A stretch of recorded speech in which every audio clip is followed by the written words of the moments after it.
Oh my gosh! Whoa, shiny! After starting this quest.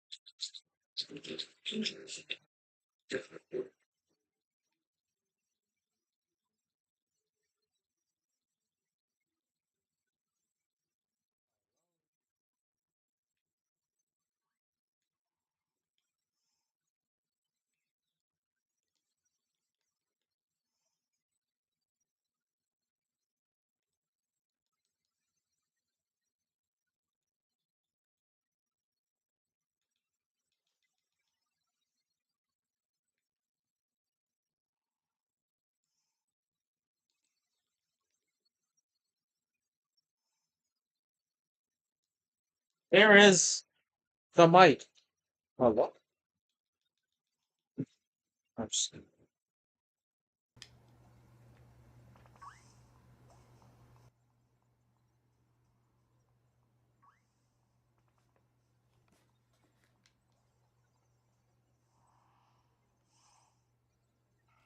Whoa, shiny Zigzagoon! Oh my gosh! Whoa, shiny Zigzagoon! Oh my gosh! Whoa, shiny Zigzagoon! Oh my gosh! Whoa, shiny Zigzagoon! Oh my gosh! Oh, that's like mint chocolate chip. That's a good consolation prize. Let me get a screenshot video real quick so we can see the negative version of it. Oh man, sick! I was watching Destiny Deoxys. Oh my gosh, dude. Let's see, let's get this camera all situated. I'm gonna use Premiere Balls because it would be perfect in a Premiere Ball. I was ultimately hunting either this or Nigget. I literally just failed a Regirock and Ruby like an hour and a half ago. So this was an excellent consolation prize. And that was really shocking to see too. Because I really wasn't sure what the shiny was going to look like. I knew the white was going to be black, but I wasn't sure what color the red was going to be. So it's like a mint green. First member of the Shield Badge Quest. That looks so sick. Pop a quick save. Wasn't really counting the number of encounters, but it looks like we're at 38 hours and 39 minutes on this file. Subtract maybe an hour for the prep that I did for this hunt. I don't know how many encounters that is, but it was a good number, I guess. Let's just send this out into battle now. And then let's invert our switch colors back to normal and send it out into battle. But Shiny's Galarian Zigzagoon. Sick. Display colors back to default. Sick. Oh, it's so weird seeing this in its normal colors again now. That is a normal Nickit, despite it not being blue like all the Nickit that I've seen on this hunt, and shiny Galarian Zigzagoon. Oh my gosh. Great first member of the team, I gotta say. One of the best shinies of this new generation, if you ask me. I know, yeah, I forgot to check to see nature and if it has a mark. So I'm gonna guess mild. Don't really have any guesses right now. It's not mild, it's neutral. Quirky. And it has a mark, it's the lunchtime mark. Zigzagoon the Peckish. It's definitely not lunchtime right now, even on my Switch, it's 10:08. But I guess since when you're playing through the story, these areas are set to a certain time of day. This is forced midday, so you'll always get lunchtime mark Pokemon. That's pretty interesting. Let's see, we started off with a Mark Shiny right off the bat, so it was actually super worth it to go and collect that Mark Charm. Zigzagoon the Peckish. She'll be named Andy's Mint. Before moving on to the next badge and my next hunt, I decided to take another little bit of a glitch hunting detour. Attempting to recreate an interesting glitch where you can ride your bike before even having a bike. Due to your character very briefly clipping through this bridge and making the game think that you're standing on water, forcing you onto the water bike, which you don't own yet, putting you back on land and putting you back on your bicycle. But I was never able to get it to work from this particular location. But what got me to really take this bicycle detour in the first place was a tweet that I had received. Shiny Hunter Tate was able to access this early bike glitch on the Isle of Armor at Challenge Beach. And I was interested to investigate this and to see if I could really go out onto the water here from the beach and do a little bit of a sequence break shiny hunt. And by running at just the right angle, I was at least successful in getting on the bike, but I was never successful in actually going out onto the water. And this bike's not actually very useful for shiny hunting because the second you get into a random encounter, the game recognizes you don't have a bike and boots you off of it, making you have to recreate the glitch in order to get on the bike again. But being on the Isle of Armor inspired me to start my second hunt. In fact, I forgot to even go get my first badge before I started my second hunt of this badge quest.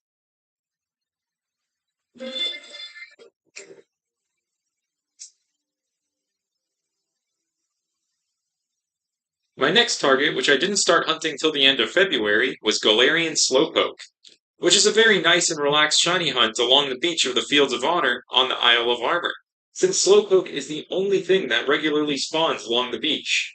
I actually intended to hunt this one on my capture card and didn't really have a quirky reason to live film it instead. But in the heat of the moment, the Crown Tundra movie was rendering on my laptop, and I feel like my computer would explode if I were recording with my capture card at the same time. So I ended up getting this one on camera as well. And it only took a day to find.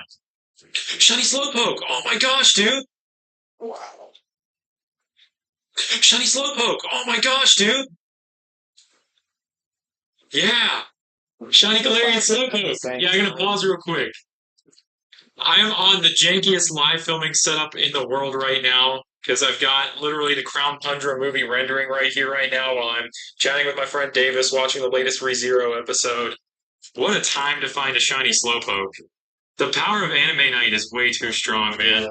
This had to have been like after maybe like 400, 500 encounters. I was counting last night while I was also watching Attack on Titan with my friend Eve. Got to like 380 or so. Started watching this ReZero episode tonight. Wasn't counting. Really wasn't expecting anything to happen. And of course, when you expect nothing to happen, that's when the shining appears. That's for sure. And there we go, Slowpoke. Thank you. So this counts for badge 2. We'll just say it does.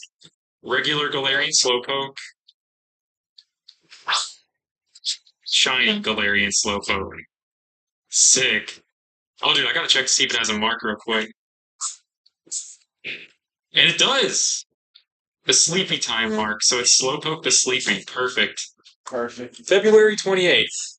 I got my Slowpoke yesterday, and now I'm putting it in my Pokemon home. Because I want to evolve this thing into Galarian Slowking. Because my current badge quest file isn't far enough in the game to have access to the crown that you get to evolve it into Galarian Slowking.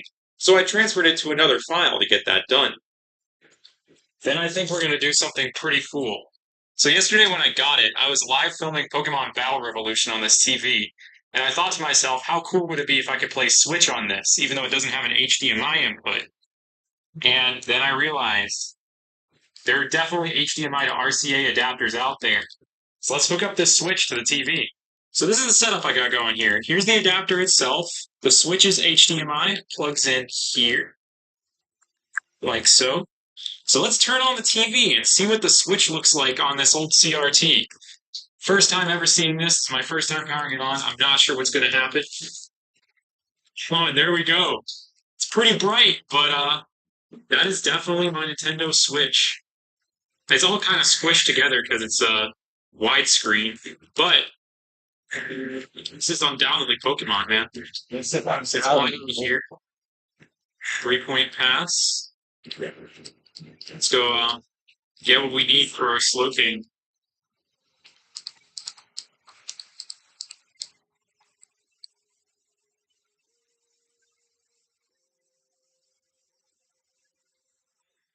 He's the lady. Give her the twigs.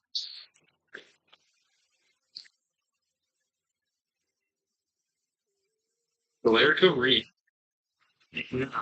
Let's evoke the Slowpoke into Slowking.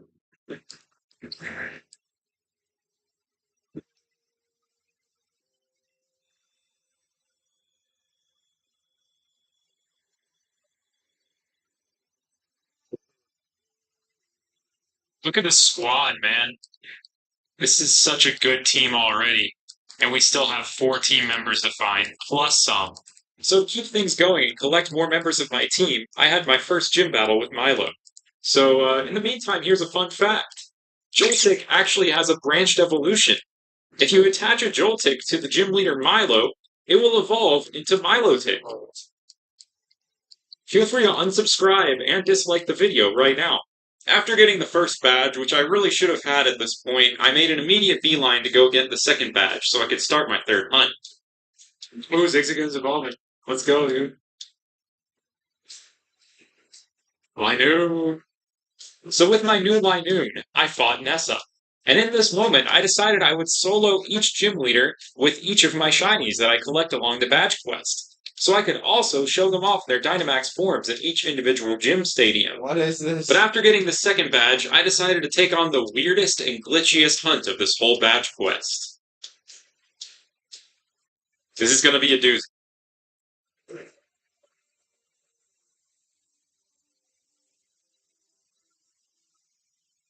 So you're probably familiar with the Void glitch in Diamond and Pearl, where by doing some specific bicycle movements, you can effectively travel out of bounds and go wherever your heart desires. Well, in Sword and Shield, the power of the bicycle did it again. And there is once again a Void glitch, though the possibilities aren't as nearly infinite as they are in Diamond and Pearl. But one of the things we can do with it is shiny hunt out of bounds at the Motostoke outskirts, before I'm even allowed to normally be there in the story. Yem has a very good video tutorial on how to do this, and I highly recommend you check out her video if you want more information on this. But I'll go through the steps that I took in a rough way here, too. Starting out with going to this tree on Route 3. First, make sure that you're on your bike, then start shaking this tree until you get a wild Pokemon encounter. Once you exit the encounter and pick all the berries, you're going to want to hold a direction on the control stick so that you clip into the tree. And then position yourself like so you're facing south. And then while you're inside this tree, you're going to want to go to your Ycom, and then either join an online raid or host one yourself on another Switch like I did. Once you click Start a Challenge and are waiting in the lobby for the raid, you're going to want to press the Home button on your Switch and go to your system settings. Then, on the calendar, change to a day forward from whatever day it currently is. Load up your game again and exit the raid lobby, and you'll notice that the berries grew back on the tree. Then the idea is to shake the tree once more, and to exit out once you get your first group of berries. After that, you're going to want to try and tap up to see if you can actually clip out of bounds. At this point. I'm here. Look at me poking my head through there. This is crazy, man. Hello, trees. I'm one with the trees. Hi. Why have I waited a year to try this glitch? This is incredible. Then you're going to want to go to the slope right here and slowly start to ascend on your bike. We're going higher! Once you've ascended a little bit, hop off the bike and walk south to the boundary of the area. Then we're going to hop back on our bike again and then tap down to slowly ascend the wall here. This slow climb takes a little bit, but the view is very, very nice, especially at sunset. I've always wondered if that factory off in the distance there was something that we were meant to originally go to at some point in the game's development cycle, or if it would always just be a permanent background prop, just something to be briefly mentioned by Sonia in passing as we walk past her. There's also a Corvisquire right in front of the fence there, and it's shiny locked for whatever reason, which is very, very strange and one of the only instances of a strong spawn being shiny locked in this game. But anyway, you just sat through me climbing the wall. Oh, I did it! I think I climbed the wall! Oh, this is crazy! I'm so high up right now. And now we've ascended, and we can access pretty much any area between Route 3 and the Motostoke outskirts from out of bounds, which is a lot more limited than the entire Sinnoh region plus some in Diamond and Pearl, but is still insanely cool and can lead to some pretty interesting exploration if you take your time here. But I didn't really dilly-dally too much in the void here. I had a specific location where I wanted to go. So, if we head towards the Motostoke outskirts and get close enough to it, we'll take a major drop from the sky. But we'll be alright, we'll land safely, no worries, no fall damage in this game. And we can start my shiny hunt. We're about to go on a big drop. Oh my gosh, that was scary. But now we're here. Out of bounds. And here, out of bounds, We can begin our next shiny hunt. I'm gonna save, or I can't actually save here. That's great. And due to the way that most Pokemon respond to our whistling, we can only encounter a select few Pokemon on this route from outside the fence here.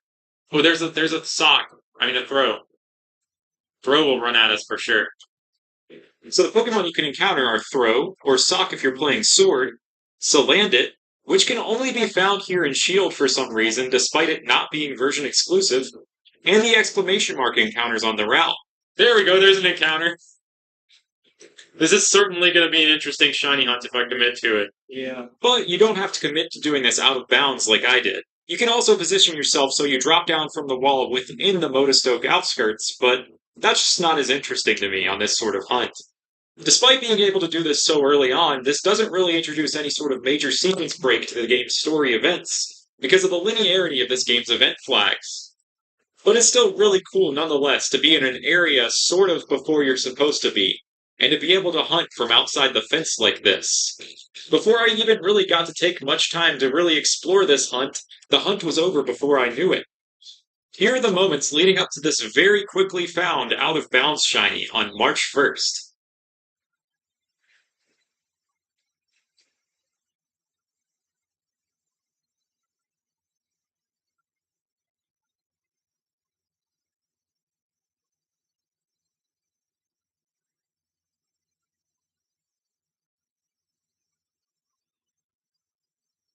Yeah.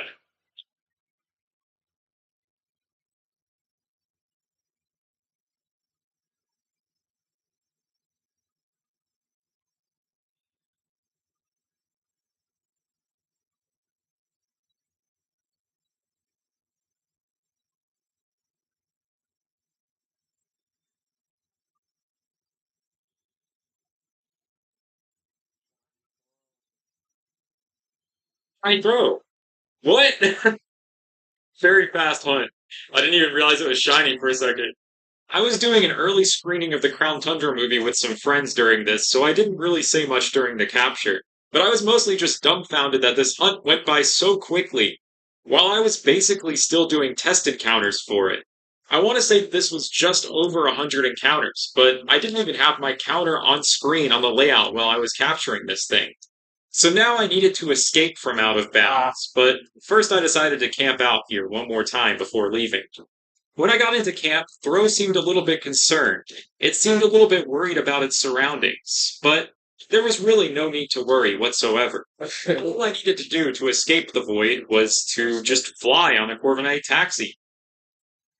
And then I could save the game and continue on with the story, up to the third badge. But we're not going to get the third badge yet. We're going to hunt our fourth shiny before we obtain our third badge. And here's why.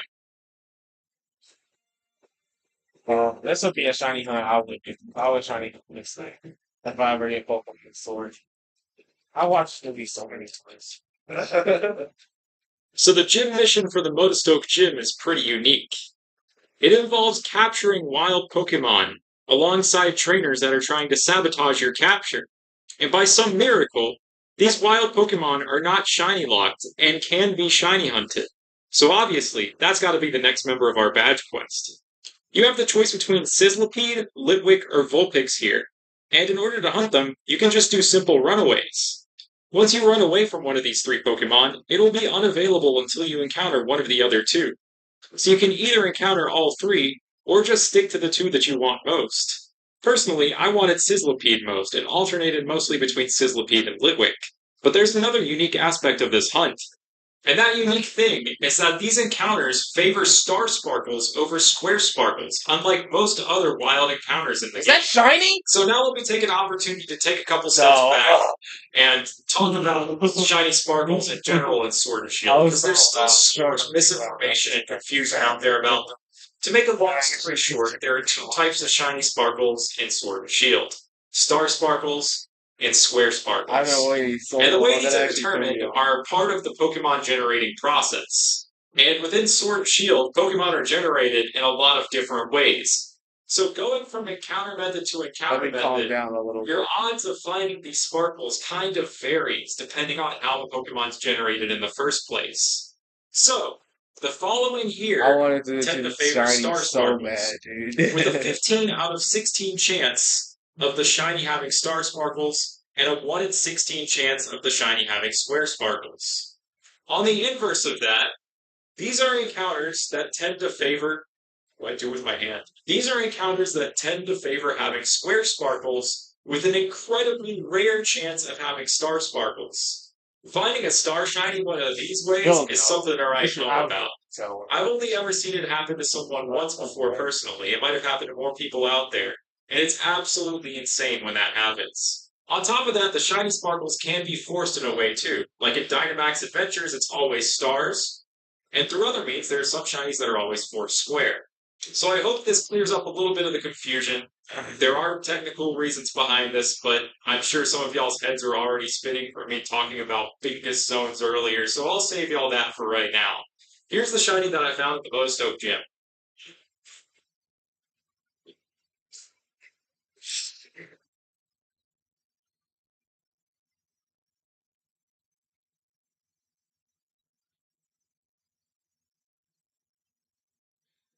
It was so well animated.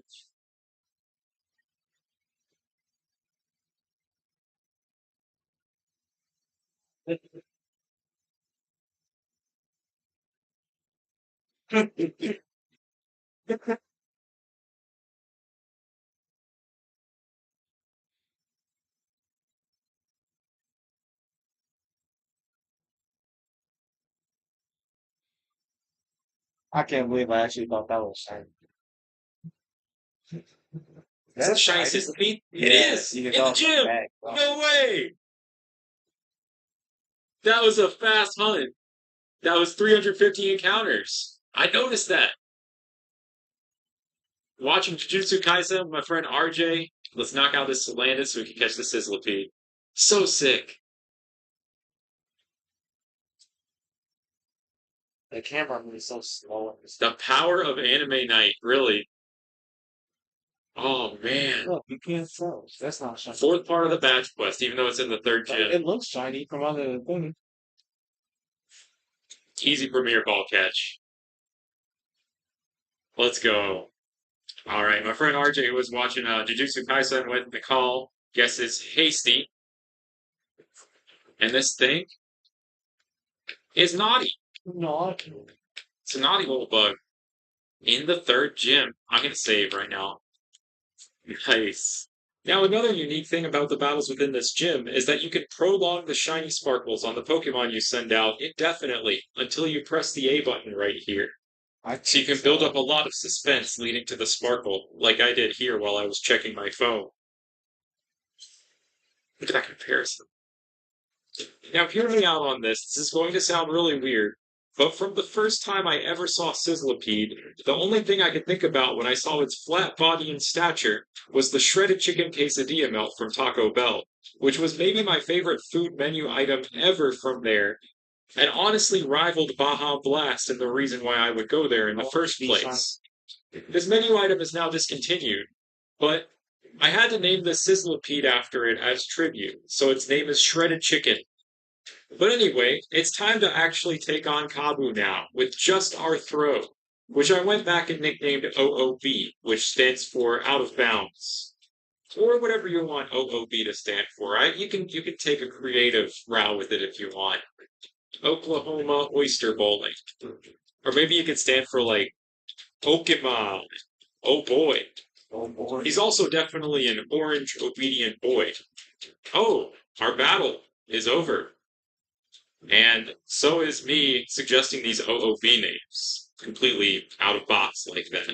So, as we just saw in that last battle with Kabu, Sizzlepede's evolution Centiskorch is capable of Gigantamaxing. And in order to make my Centiskorch Gigantamax, I have to go to the Isle of Armor and feed it some max soup. And on my way to the fourth gym, I also had another really cool evolution happen. And now my team was looking a lot more grown up and menacing. But we're about to battle a gym leader who's not grown up and is still menacing. Alistair. And here I was able to use the super menacing, shiny Gigantamax Centiskorch. which is really, really menacing because it looks almost no different from the non-shiny normal Gigantamax Centiscorch. Its little tiny legs are actually a slightly darker shade of blue, but it's really, really hard to tell from most camera angles in the game, and it looks no different normally. And now, with Alistair defeated, it's time to move on to our next badge, and a shiny hunt that's a lot more conventional than the past few.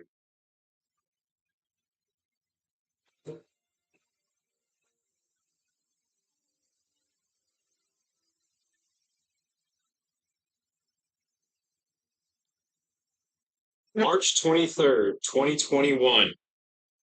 On rainy days like these, humans were made to play video games. That may or may not be a true statement. But right now, for the next part of the badge quest, I'm here at the wild area with these two bros right here, and we're about to farm some fossils from these bros. So this skill guy right here, he's the one who's going to give us our fossils. We got to get as many dinos and fish as we possibly can.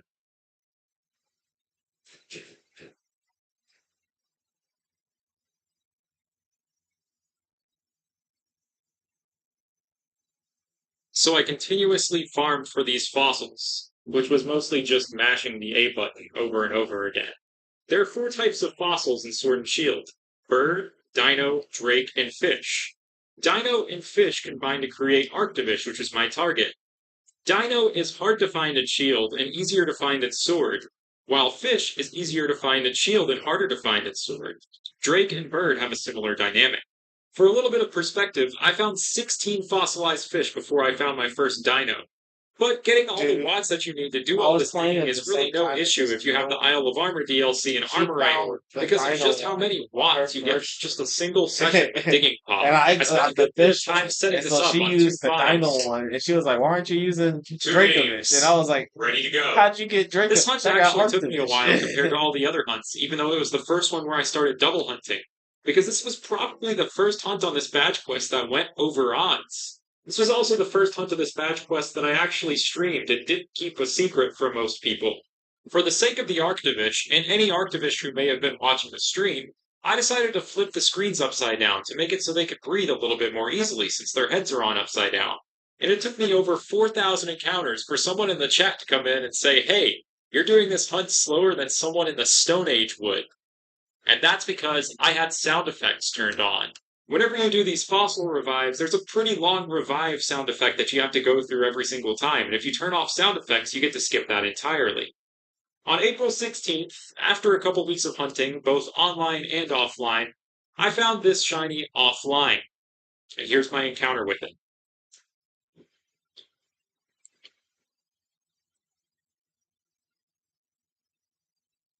Shiny Arctivish!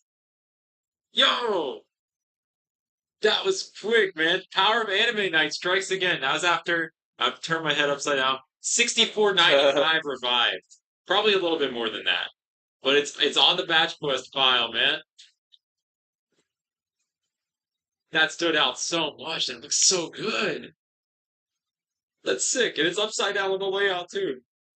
Then, with the super stark contrast between my super old fossil fish and this young lass we battled for our next gym leader battle, I took on Oh no! with just my Arctivish, which I named Snessie. Well, actually, I didn't name it that. Tales of Taylor or Poketod actually named it that. But I really liked it because this color scheme really evokes the SNES imagery pretty well.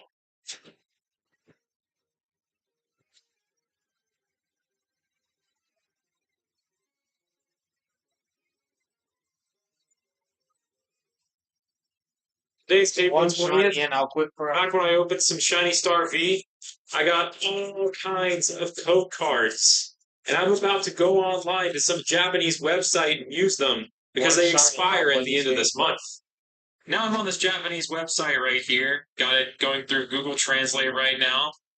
We're going to read these terms and conditions very carefully. Yeah, I think I read them pretty well. Now we fill out this survey.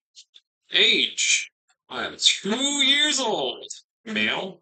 All caps woman. Let's just say Tokyo. Let's be really general here. I like to look at Twitter. How fascinating I was! I hope answering that I was 2 years old did not lock us out of this. Alright, now we gotta redeem codes to get some stuff for the stamp rally. Get, get, get, get, get, get, get. Okay, this is the one that I'm really interested in, the Safari and Sport Ball. So they are on the back of this, or I guess the front of it, now that I have it flipped. Let's type these babes in. Genesect. Balls. War balls. Marshall. And the Master Ball. And now with this haul of cool things from this survey on our file, we could begin the sixth hunt, which would not take place on the capture card like how I started it out. Instead, it would have a pretty unique twist on it, in a place where I don't know if any Sword and Shield hunt has ever gone before.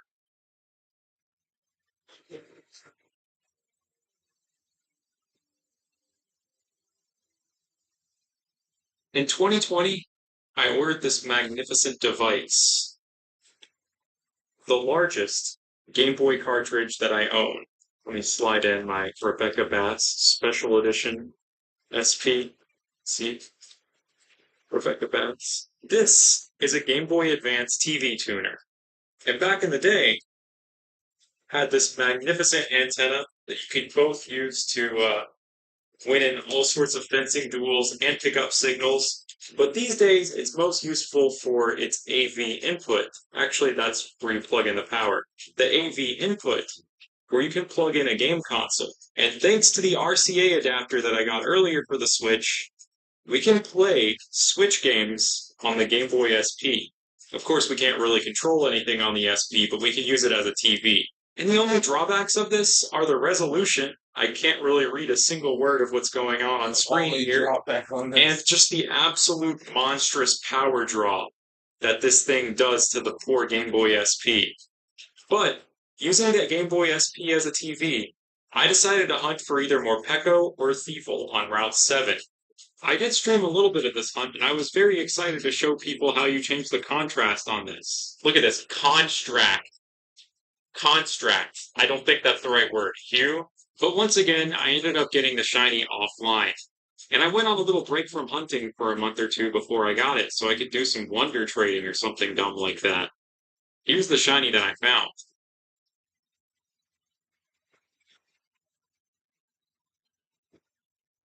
A little fun-sized forge.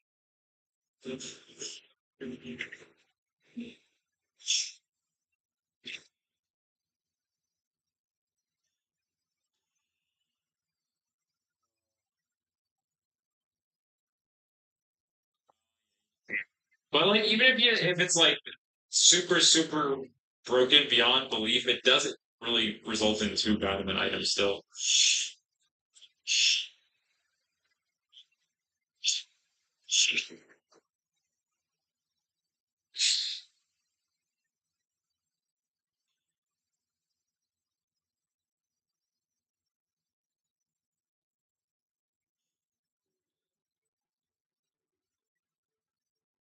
The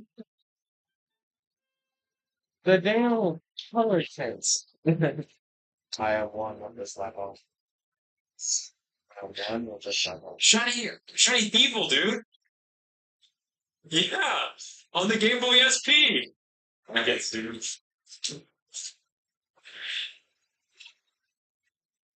Shiny people, dude. Yeah. And I unfortunately made a sad mistake during the capture. I wanted to use my new Safari Ball to catch this thing, but I accidentally threw a Pokeball first turn. And when I sent out my Yamper before sending out the Safari Ball in order to attempt the Ball Fetch activated and fetched my Pokeball instead. So I couldn't catch it in the Safari Ball without the risk of losing it.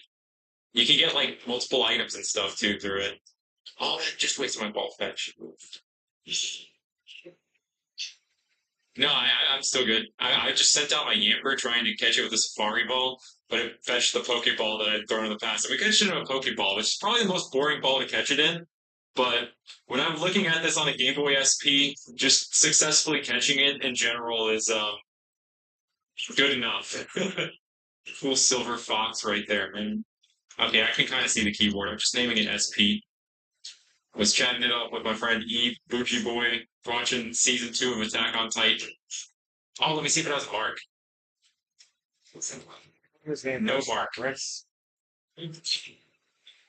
I put myself up to a very difficult task. And that task is trying to solve Oh, the gym puzzle of the sixth gym on this tiny little screen. I'm managing though. Made it through the second area. Look at that.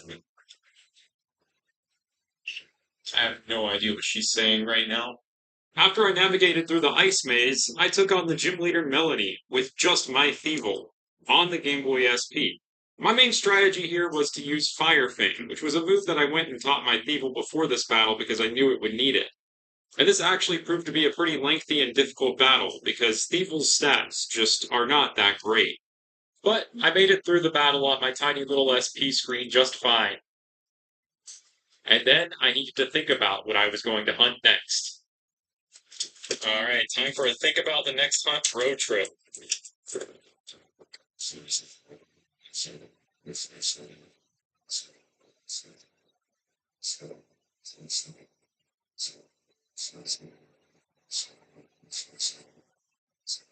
Well, I'm back home on this pier. his name makes me Got sick. some sort of garlic spray. That's one of And I found where the real party's at here. Look at this. We got Mountain Dew. Got some ranch it up. Dip the Mountain Dew in that. A little bit of orange crush to mix with it. Looks like an incredible day out on the lake. The world gave me all sorts of hunt ideas on my trip back home, like Pelipper, Trubbish, Braviary, Lopunny, maybe Vespiquen, Rockruff, maybe even Galarian Rapidash. But many of these were shinies I already have. And what else remained from the footage that I got on this trip was a lot of footage of water. water. And I think that actually points to where I wanted to hunt next. Since after you get the 7th badge, you get actual access to the water bike, allowing you to go out and surf for all sorts of various things. So it was decided I would get the water bike and I would hunt for a pretty unique Pokemon out on the water. And I'd revisit a certain little bike glitch just for fun first. I don't feel good.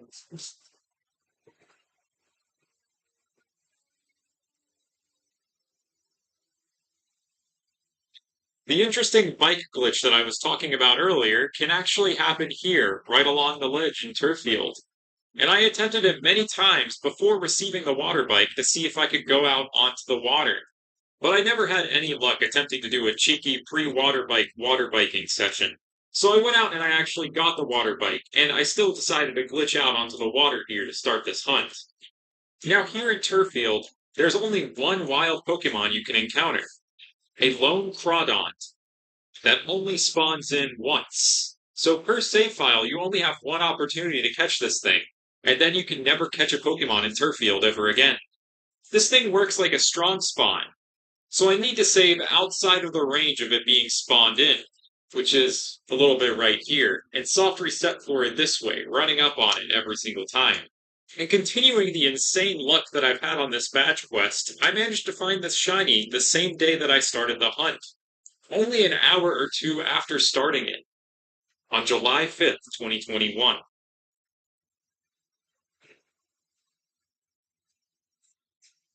Shiny Crawdon! Yo! Yes! Oh my gosh, dude! Oh, what? Only 134? Next part of the badge quest coming in hot. Don't eat my dog. Alright, let's try this out. Sport ball. If I catch it, I catch it.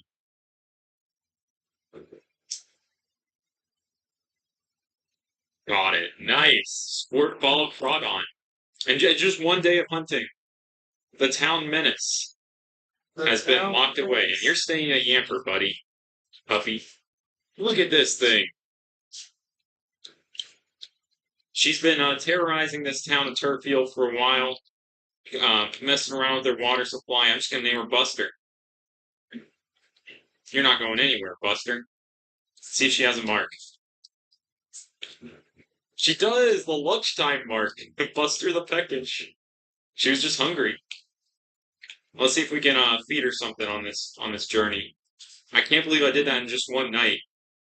And yet another phase of this badge quest that went by ridiculously fast.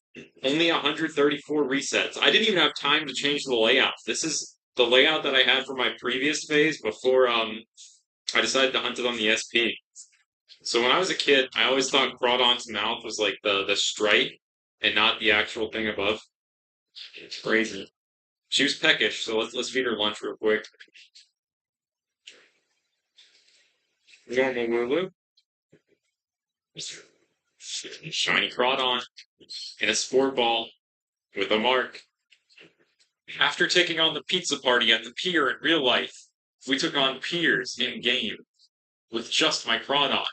This was a dark type versus dark type battle. And since Pokemon can't Dynamax in Pierce Gym, we won't see Dynamax Crawdon here. But we can just imagine it. I bet it looks pretty big.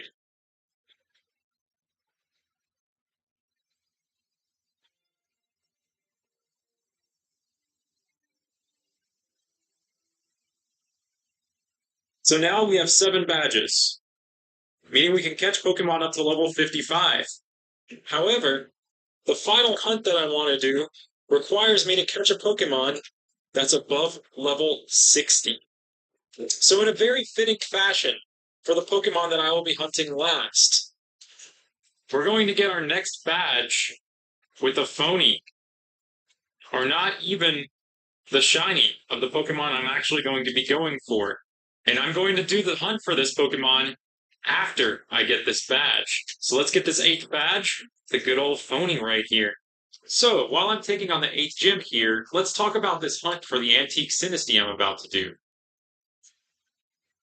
Sinistea is a Pokemon with maybe one of the most subtle form differences in the entire series. A phony and antique form differentiated only by a small stamp on its underside that's only visible during certain animations. While it doesn't have much wow factor to it on looks alone, the actual background behind this hunt itself truly makes it a holy grail of a shiny hunt, since, it's literally a cup. So first of all, Antique Sinistea does not pass down the stamp in breeding, so you have to find it in the wild. In the base game of Sword and Shield, there was only one place you could go to do this, the Glimwood Tangle. A place with no overworld encounters, so you have to rely on the truly random exclamation mark encounters in order to find it, where Sinistea appears 11% of the time, 10% phony, and 1% antique in a separate encounter slot. An entire separate encounter screen. Level 100. Pinnacle of power for a Pokemon. Very few Pokemon ever reach this level. This is a series of videos in which I push Pokemon's levels to the absolute limit by raising them to 100 in unconventional ways and environments. Because, more or less, I'm crazy. This is the Level 100 Gauntlet. I hope you enjoy.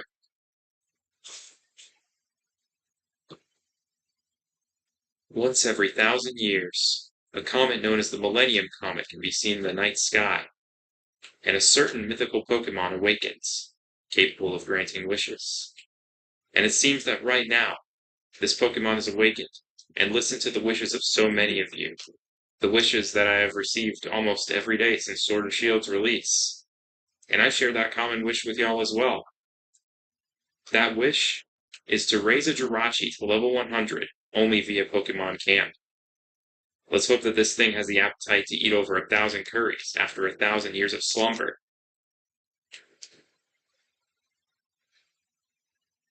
So a lot of you might be wondering, why Jirachi? And more importantly, how do you gain levels through this Pokemon Camp thing in the first place? So let's talk about it.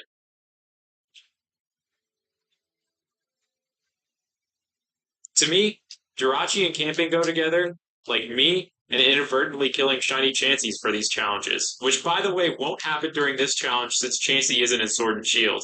The first time I ever saw Jirachi was at the GameCube game Pokemon Channel, which was, believe it or not, my first GameCube game. I did not do that. And you encounter Jirachi at this place called Camp Starlight, where you look at stars under the sky of Pokemon.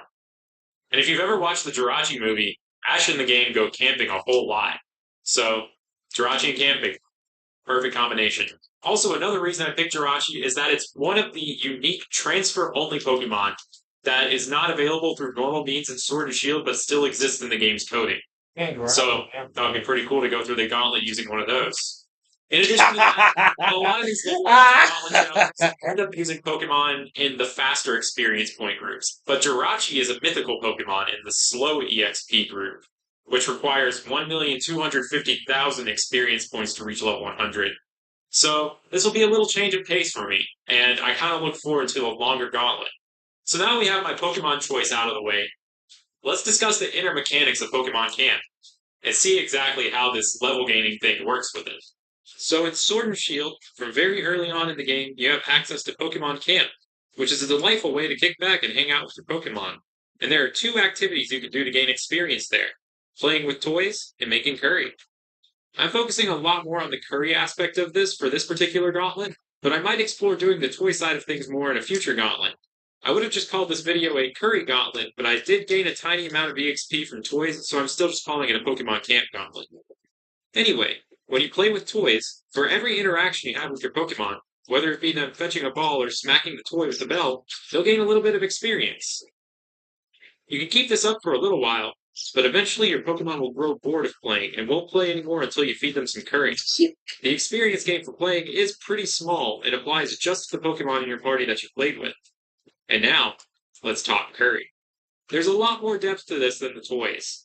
There's a process to making curry, and every time you go through this process and finish one, the game will rank you on it, and your entire team will gain some experience points based off of that rank. And believe it or not, despite playing with toys having a limit, and your Pokemon in previous games getting full off of tiny little desserts and refusing to eat anymore, you can just keep feeding your Pokemon curry forever if you want to. It really makes you wonder what's so different about Pokemon's appetites in the Galar region. Now let's talk about how the curry gets scored. There are 5 classes: Coughing class, Wobbuffet class, Milcery class, Caparaja class, and Charizard class. A ton of different factors help decide how your curry gets ranked into one of these classes, starting with the ingredient selection. Believe it or not every base ingredient is equal. The ingredients that cost a little bit more that you can get from the Hammerlock ingredient seller, like the egg or fruit bunch, tend to produce higher ranked curries more consistently. We can see this in action by doing a little AFK experiment. If we make a curry with no base ingredient added at all, and 1 orange berry, and don't touch the game at all during the minigame, we'll get a coughing class curry, the worst of the worst. But if we do the exact same thing, adding the fruit punch first, Can't turn around. it comes out Wobbuffet class, which is a cut above coughing. It goes to show how difficult it actually is to accidentally create a coughing class curry, and it makes me wonder if it's even possible to do with some base ingredients. The berries you add also contribute to the final ranking. Every berry has a certain flavor index, and the rule of thumb is that the rarer the berry is, the stronger the flavor it has. And naturally, adding more berries to the curry makes the curry more flavorful. And making the curry more flavorful increases its ranking. I can't. So, using a combination of This is so rare, strong berries makes it possible to create a Charizard class So curry by yourself. stupid. While a similar performance in the minigame using 10 weaker berries will only yield Milcery or Caparaja class curries.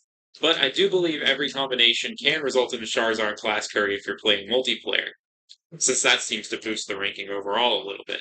And of course, the last big factor to your curry's ranking is how well you perform in the minigame. There are 3 individual parts to the minigame, the first being fanning the flames. The goal here is to get the flame up to a particular level, but not any larger than that, by mashing the A button in rhythm. If you see sparkles coming up from your curry, that means you have a good rhythm going. Try to keep the sparkles on screen. If you're going to be doing this a lot like I am, I suggest saving your thumb some pain and also use the shoulder buttons, since they also register as A button presses here. The next step is stirring the curry by twirling the control stick. Just like fanning the flames, the idea is to keep a rhythm going and stir at a pace where you see sparkles. Stirring too slow will burn the curry, and stirring too fast will have it spill over. Instead of killing my thumb, I like to do this with an arcade-style grip. The final step is putting your heart into it, and the goal is to get the heart to drop in somewhere in the light green circle, meaning you'll need to press the A button a little bit before the ring gets there. To avoid putting too much strain on my heart doing this minigame, I just press the A button instead. Something interesting of note is that any experience gained through camp scales with the level of the Pokemon gaining experience. The higher level a Pokemon is, the more experience it'll gain through these activities, capping out at a maximum rate once it reaches level 60. Also, standard experience bonuses like Lucky Egg or Traded bonus don't apply here. So now that I've finally finished explaining everything, let's actually get into the gauntlet itself. We're going to have to do quite a bit of preparation for this. We're going to need some ingredients, we're going to need some berries, we're going to need a whole team of Pokemon willing to suffer this bizarre fate of eating over 1,000 curries, and we're going to most importantly need a Jirachi, which is going to be a little journey in itself. So, let's go on that journey to get Jirachi and bring it all the way to the Galar region. I'm going to be obtaining my Jirachi from the Colosseum bonus disc, which I got back in the day for pre-ordering Pokemon Colosseum. This disc basically serves as an unlimited supply of level 5 Jirachi, as long as you have a Ruby or Sapphire that you're willing to restart the save file on, since it's limited to one Jirachi per save file. I've always liked mythical distributions like this because it's so much more fun to hit it at a low level and train it than it is to receive it at an already super high level. After transferring this Jirachi to Sapphire, it still has a long journey to go on before it can wake up in the Galar region. It starts out on the GameCube, goes to one of the 3rd gen games, has to be transferred up to 4th gen, then 5th gen, then Pokemon Bank, then Pokemon Home, and then it can finally reach the Galar region on Sword and Shield. Let's take it on this journey. To get it from 3rd to 4th gen, we have to use the dual slot system of the DS. Then we transfer it up using Pal Park, which is a little catching minigame. Also, while I was in 4th gen, I made a quick pit stop and gave it the gorgeous and royal ribbons, since all ribbons give your Pokemon unique special titles when they're sent out into battle in Sword and Shield. To get it from 4th to 5th gen, we have to have 2 DS systems. Then using Download Play and Poketransfer, we download the software to play another minigame to bring it up to 5th gen. To get it from 5th gen to Pokemon Bank, I had to place it in box 1 of the PC on the 5th gen game, put it in my 3DS, and go to the Poketransporter app, which brings that box 1 over to Pokemon Bank. Wow, we haven't already started. Then from Pokemon Bank, it can be transferred directly into Pokemon Home. And from Pokemon Home, it can finally step onto the soil of the Galar region.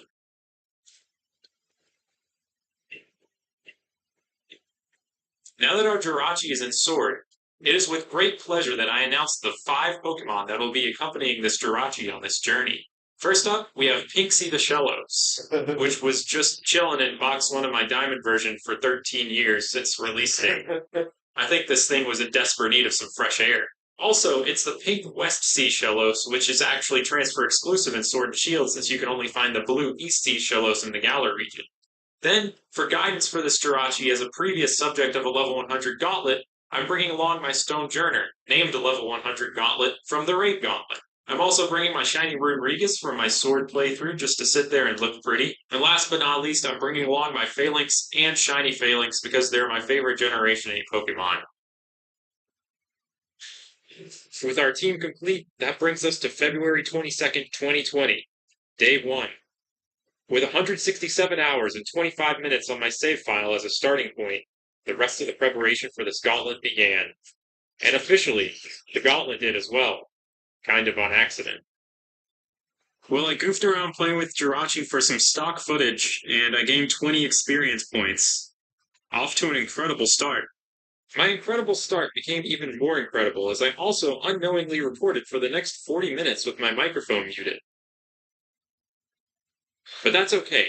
I was kind of a moron when it came to this Pokemon Camp thing Day 1 anyway. Even though I've spent the past 10 minutes of this video explaining everything about Pokemon Camp's mechanics, I certainly didn't go into the gauntlet with that knowledge.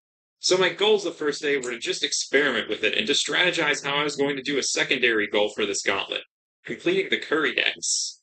The Curry Dex is a book full of all 151 different varieties of curry you can make. And it's certainly a feature that exists. And that's enough criteria for me to work towards completing it. If I want to finish the Curry Dex, I need to collect some ingredients. So I'm going to hit up the wild area, watch some Frostbite, and collect some ingredients real quick.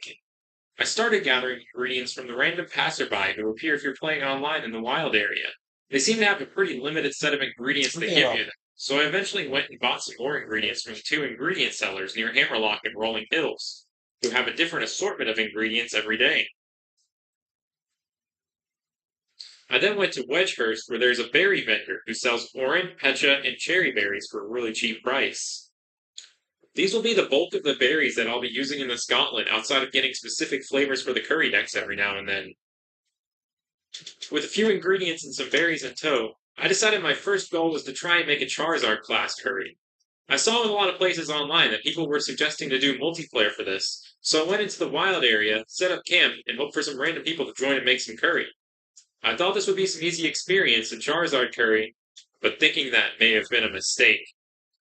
The people I matched up with had no restraint in the minigame, and I only walked away with Kaparaja class curry. But I still got some experience out of it, so it wasn't all in vain. Then I tried to make some curry with the NPCs that can be found in-game in the tents on various routes. The name Tristan, that rings a nice bell. Tristan. He's grown a lot since I last saw him. I found that sometimes you can make a good curry with these CPUs, but for being CPUs, their skill is not consistent.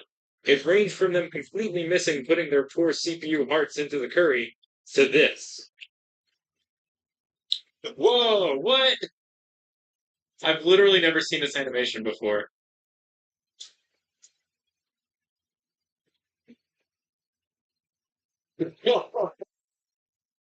That's some crazy curry right there. That is almost definitely going to be Charizard class. Look at that sparkle. It's a shiny curry. Despite my best efforts to cook virtual curry with these virtual people in perfect harmony, I was still falling short of the mark. How is that not Charizard class? How is that not Charizard What? class?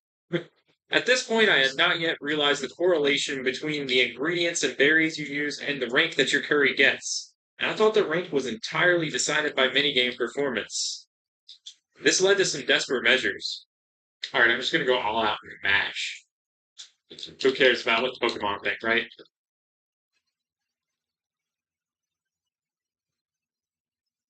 I went on a little tour of every camp on every route to see if there are any camps out there that had prodigy cooks or something.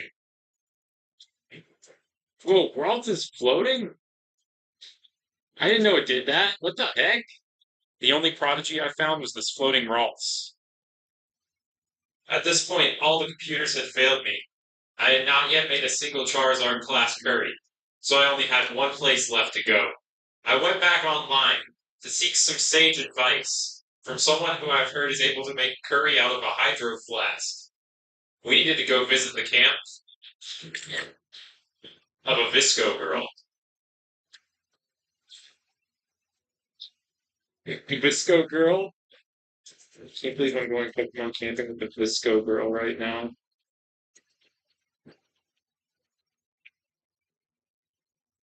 Alright, I guess we're burning it. It's fitting ridiculously fast. This is probably not going to turn out very good, I'm going to guess.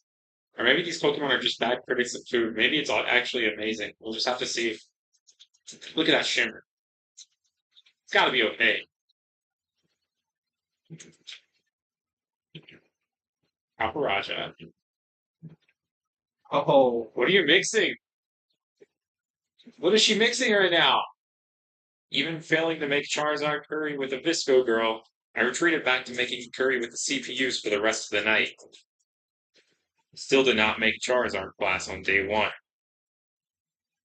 Alright, so it's midnight. I've made 53 curries now.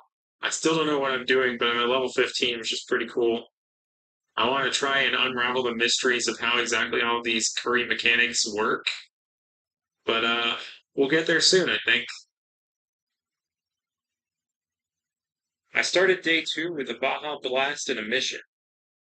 I had failed to make Charizard class 53 times the day before.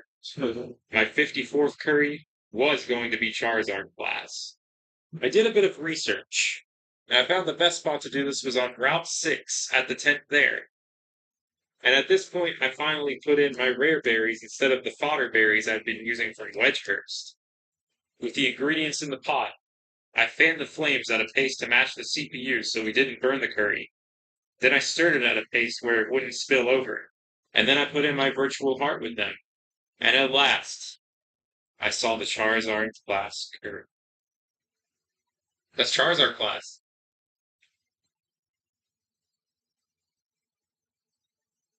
We did it. A day's worth of turmoil for this, and what did our Jirachi get out of it? 160 experience points. Probably Things are pretty slow at these early 160. levels. With my mind free at last from the clutches of Charizard class Curry, knowing that it wouldn't even be all that more efficient to consistently go for it, I was a bit more relaxed about the class of my Curry from here on out. Instead of going to CPU camps, I set up my own camps and got to spend some quality time with my Pokemon. Standoff of the century.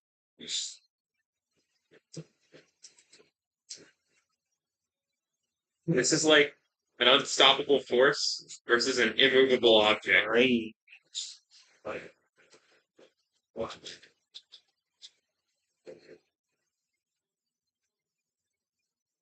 It's been going on for at least a solid minute, right? We're gonna see if this ever stops. It's actually been so intense that Jirachi fell asleep. The shell off.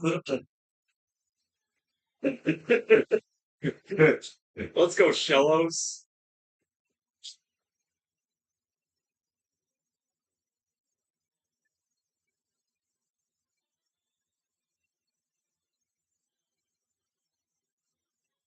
Yeah, I think this is actually going to go on forever. I'm just gonna start cooking now.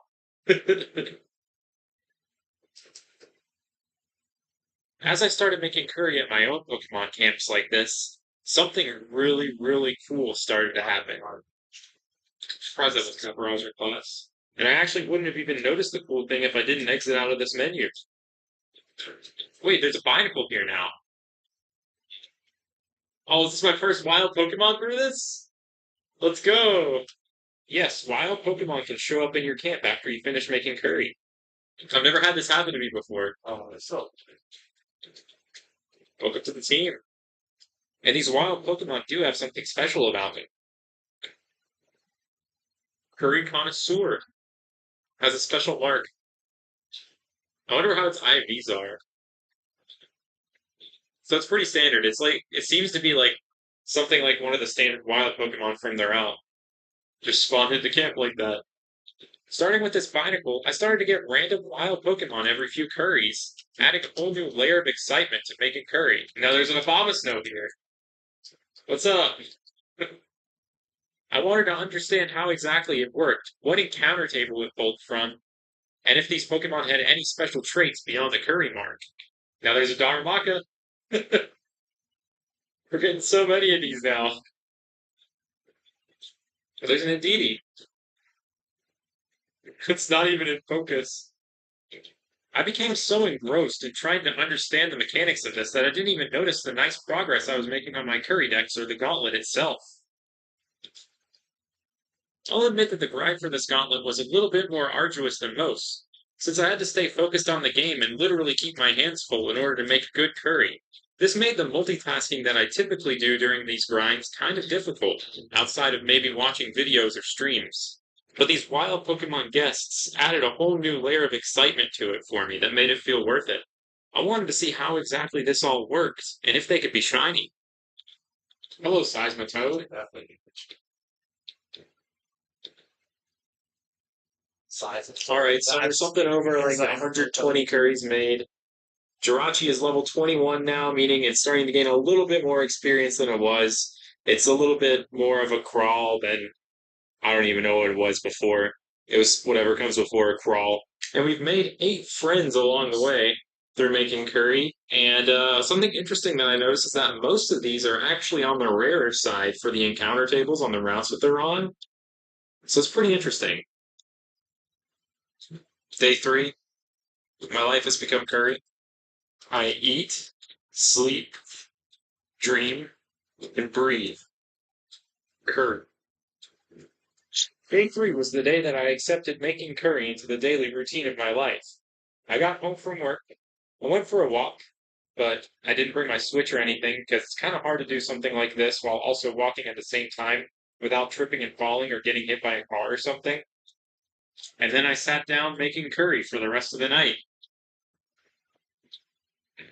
Snob. Here he comes.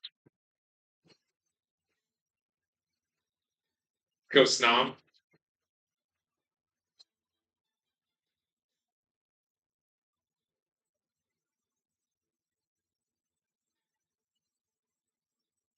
Go Snom.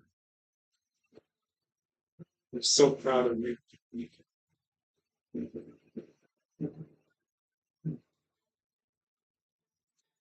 Cello's no sleep.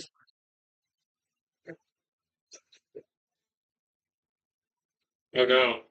Is the Snom stuck? I hope this isn't a soft walk. Wow. We got this. We got this Snom. We almost, we almost lost cash. That's not still approach. Oh, Snom's coming to my camp. That's not starting Really approaching at the starting. middle stretch. There's a bear tank. It's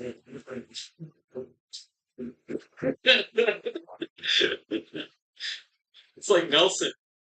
Or Walter is what some people call him. So now we're at 176 curry. Let's see. Level 25. I saw. Now let's see how much experience points we're at.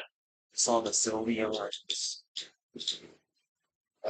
Trading kiss. 20,532. Somebody was a push. Still got a long, long way to go. But let's keep going. Every day. There's more and more curry. Let's do this. Good night. You may have noticed by now that I've made well over 151 curries, but I don't yet have a complete curry dance. That's because I was still short on a few ingredients and berries needed to do so. I've been doing this whole gauntlet on sword, but there's one ingredient, boxed food tin, that's exclusive to Shield. Every day I had been checking the ingredient seller on Shield in hopes of finding him selling it, but it took me until day 4 to realize I could just soft reset the ingredients he was selling every day. I have no idea how many days it would have taken me to find this ingredient if I didn't realize this, because it took me a lot of soft resets to get it to appear. In terms of berries, I have an unlimited supply of orange, pecha, and cherry berries from Wedgehurst, which produce normal, sweet, and spicy curry respectively, but I had a very limited supply of sour, dry, and bitter berries. I had to rely on shaking the berry trees every day to get these flavors of berries, and I didn't want to use any sort of date-changing exploits to speed up the process of getting them, so I had to wait a little bit in order to get all the sour, dry, and bitter curries that I needed. I didn't mind waiting though, because even though not every curry contributed to completing the curry decks, every curry did contribute to completing the gauntlet, and that's kind of the point of this video in the first place. Look at this team. It's amazing. I just wanted to stay this way forever. This is beautiful. Wait, I can speak to the boat this way?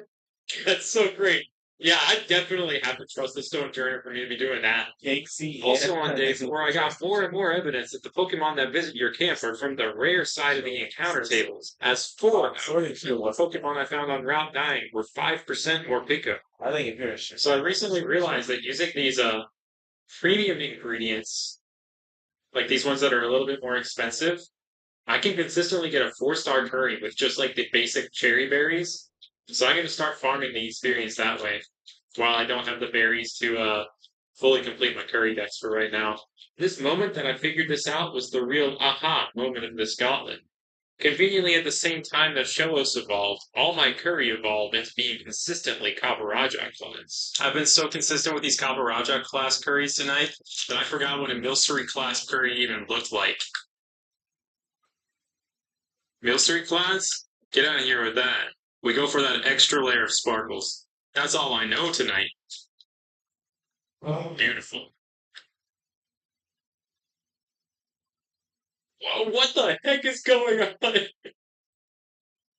Oh, there's Passimi in my camp, but it's not holding its ball.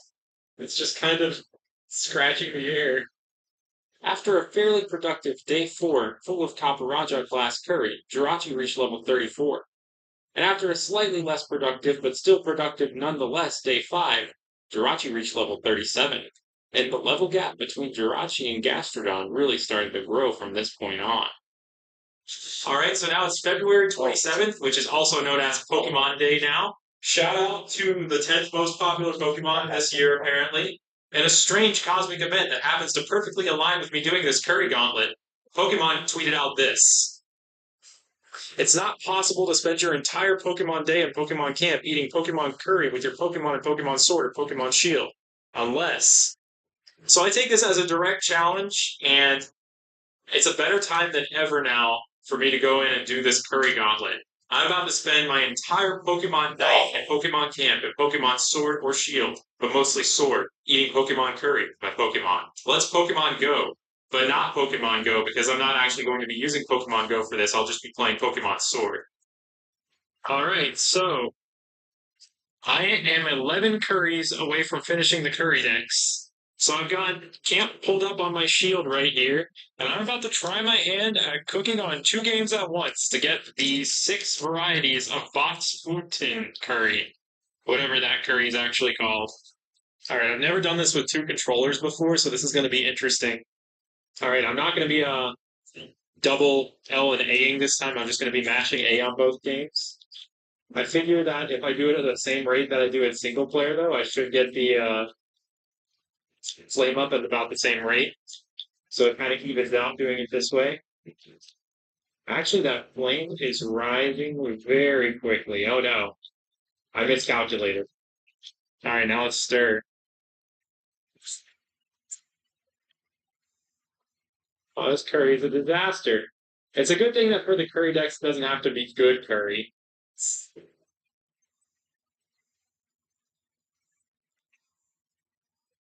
We did that at the same time, though.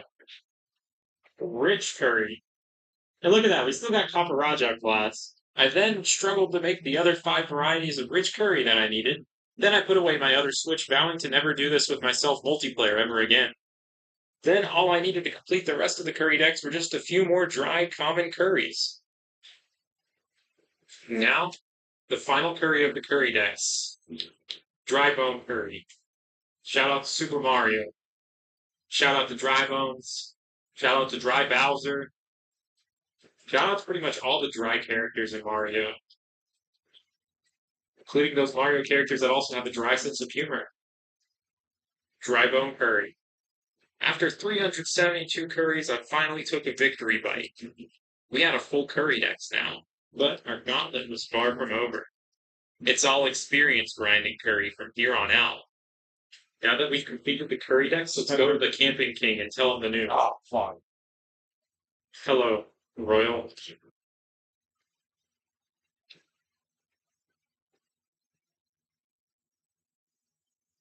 Golden cooking utensils. Let's go. Now we'll be cooking in style. Look at that. Gyarados.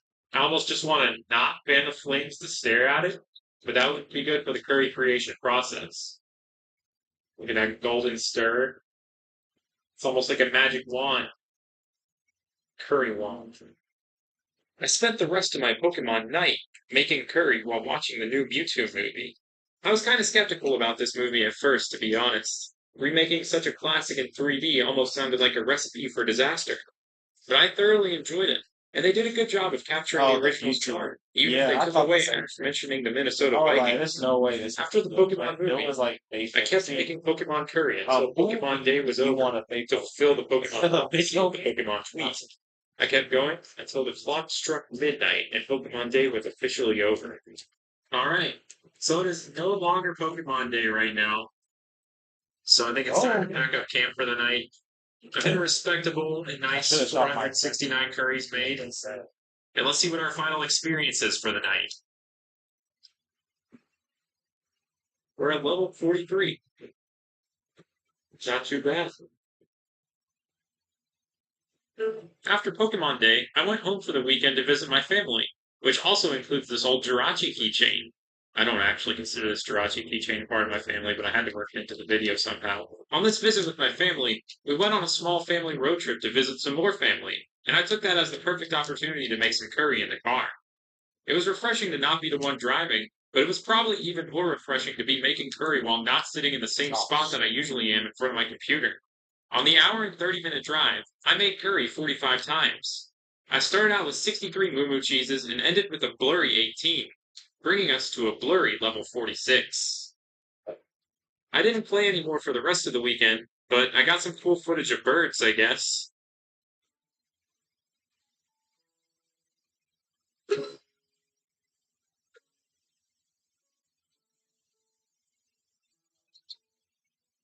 March 2nd, it's a new day, it's a new month.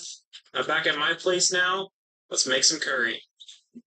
When the week of March 2nd hit, it was all business, and it was all curry. At this point, I knew what I had signed up for. I feel like up to this point, I was just experimenting with things, trying to figure out how I was going to do this gauntlet in the first place. But the week of March 2nd was about mastering the art and making those hundreds upon hundreds of curries that I knew I needed to make. I also knew that a new Mystery Dungeon game was on the horizon on Friday, March 6th, so I tried to cram as much curry as possible into my days every single day. It is March 3rd, and check it out, y'all. They made the curry from Pokemon into a real thing. Unbelievable. This right here is a chicken and potato curry. Let's see what class it is.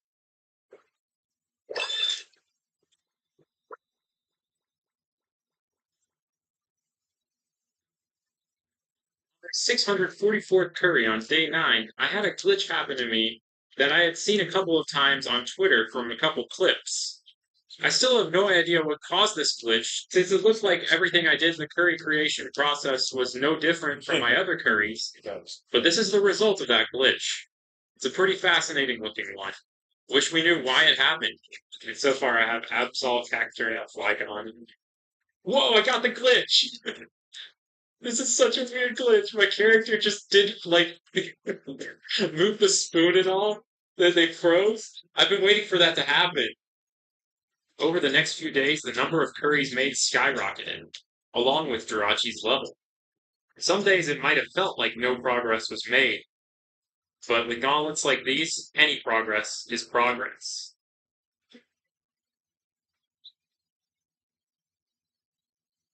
The Rodriguez is sleeping. It looks really funny when it sleeps. It's just all sprawled out and drooping. And whenever it wakes up, it like puts its hand up against the thing on like the mouth of the dragon, like it's yawning. It's beautiful. All right, so that's 939 curries made, and we're at level 79. We're getting there. We were getting there, but March 6th arrived before I knew it, and I played a ton of Mystery Dungeon. Then I ended up going on another weekend day trip out of town. This time to go visit my friend Mr. Let's Play, who happened to be in my neck of the woods. And on that trip, I made a grand total of 1 curry. You can't even see the screen, but it looks like it's a Kaparaja class, which is exactly what I hoped for. You're gonna have to trust us on this one. So today's March 8th, and I couldn't decide if I wanted to do the curry gauntlet or if I wanted to play Mystery Dungeon. And then I realized I have 2 switches. So today I will be doing I could have both. scored. I'm glad that Mystery Dungeon's kind of turn I had based, so the I can just gold kind of medal, leave too. it sitting there. And as I was doing the grabbing curry this stuff, I mini was thinking, man, I I have was the able gold to do medals. this multitask for a little while, especially thanks to the snobs taking like 50 seconds to approach the camp. I also made my 1000th curry during this session, got Jirachi level 84. But Mystery Dungeon became a little too interesting, and I started slacking. And unfortunately, even at this level, an AFK curry does pretty much nothing for me. Okay, so AFK curry is not worth it. So I stopped for the day. In order to hold myself accountable for making curry, I decided to stream on Twitch for a little bit on March 9th. We're about to make some curry for like an hour, and that's pretty much all that's going to go on. So, let's chat. One chat session later. 156,540 experience points, and we're at level 90 now. What? Not too much further to go. And look, our Gatron hit level 100 now, too. On March 11th, I chatted with my old friend Dialga, who now lives across the ocean from me in the real-life Galar region. And during that little chat, I made 42 curries, bringing Jirachi up to level 92.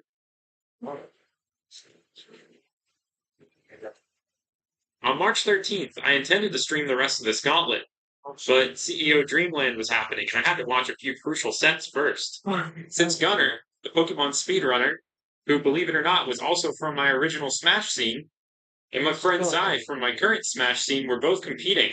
And who knows when's the next time we'll have an in-person Smash major. But after watching some of those sets, I was ready to stream.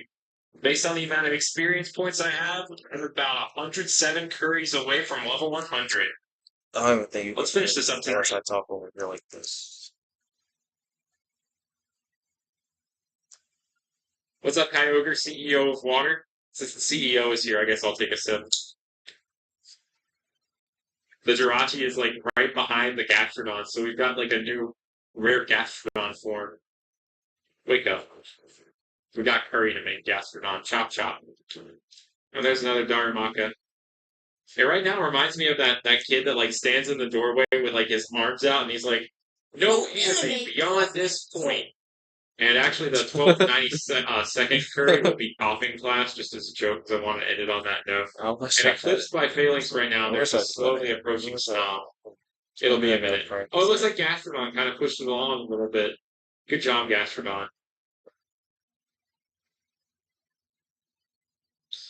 Gastrodon is going so fast. Oh no, now it's pushing the snob away. This is the worst case scenario. A literal slug is preventing this little grub from walking towards me. When Pokemon approach from this perspective, it almost looks like they're the ones boiling in the pot. We're cooking up some Runerigus stew right now. Do a flip on stream to prove it's not pre-recorded. You want to see me do a flip? Whoa. Look at this. I'm holding this flip position for so long. And now I'm back on my feet. That's a good flip. Alright, so hopefully if I did everything right, we won't hit level 100 quite yet when I back out here. So let's see what happens. 103,200. Yeah, we're just barely on the cusp of level 100 right now. Look at that. We're getting there. Oh, there's Doom Desire, the signature move. I wasn't sure if Doom Desire was actually in the game or not because I hadn't seen it happen yet. So I had been carefully planning to end this gauntlet on a coughing class curry because I thought it would be funny.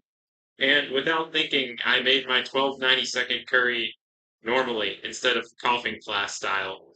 So when I was expecting to check my experience to see that I was one coughing class curry away from level 100, this happened instead. Oh, that's it. Dang it, we hit level 100. So I guess we'll have a celebratory coughing class curry right now. I didn't expect the last word I'd say for hitting level 100 with this gauntlet to be dang it, after spending so long working on it. They're all so excited for it, but look at the preview for it. It's got like smoke coming off of it. The flames weren't even on. It's still burnt somehow. That's just the miracle of how awful this curry is. Take a bite. Delicious. Coughing class curry. But there we go. Level 100 Wishmaker Jirachi. We'll see how many curry Pokemon we got in the process of this, because I'm sure my boxes are just like full of them. At the end of it all, I ended up with 259 Pokemon. I'm looking for a speed run game, a new update. Should start this shit. Like, I wonder if there's a game I can learn to speed run.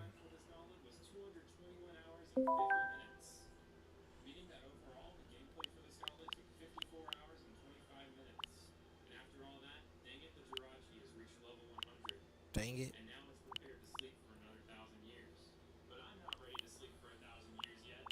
Punch Out. The actual Punch Out game? The one, Mike. No, this is just the. Wait. This isn't Mike Tyson's Punch Out.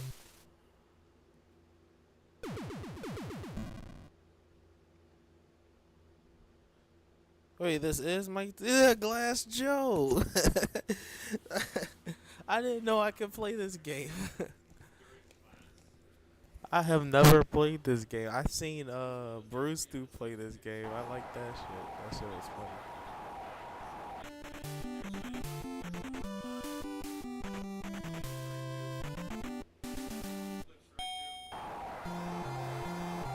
Can I play this or not?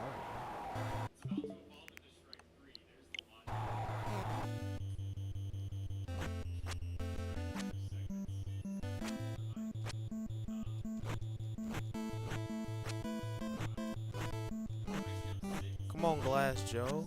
You a bitch. Oh, oh. Oh, okay. You can. Oh.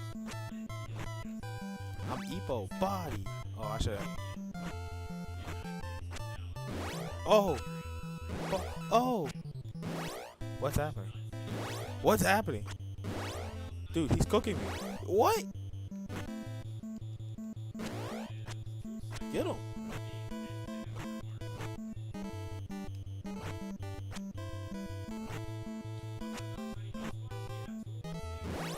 How do you?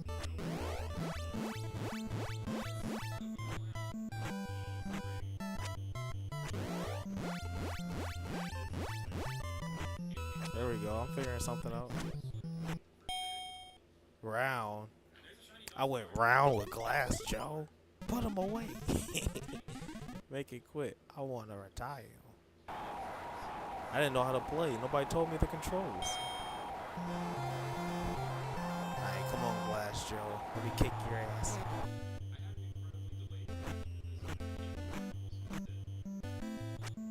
Oh, dude, I suck.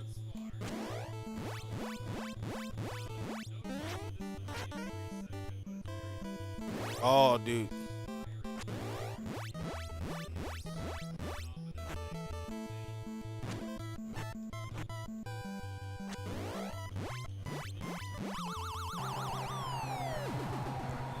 I'll put him away, boss. It's Mario.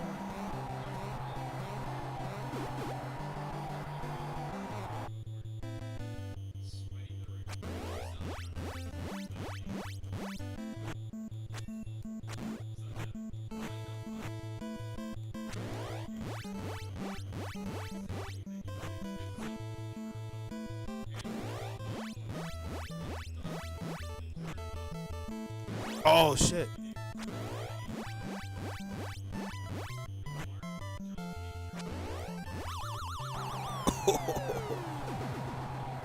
Hit him in his glass face. Oh, dude, I'm about to die. I don't know how to use any of the other moves. Oh, that's cringe. Round.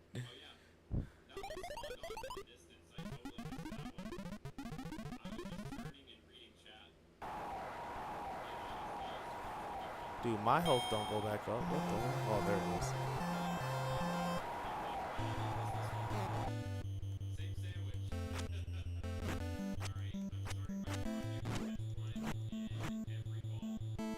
Oh, what am I doing?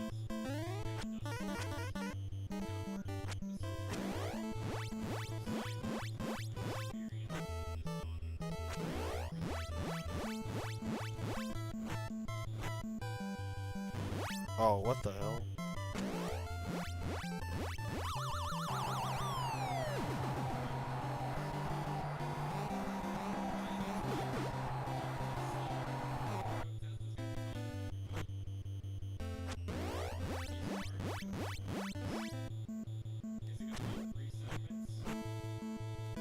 Oh, what happened? What happened?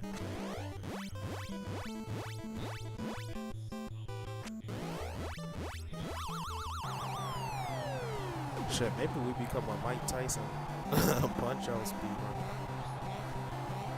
How I use the Star KO? Oh, maybe is it both at the same time? Oh, I suck.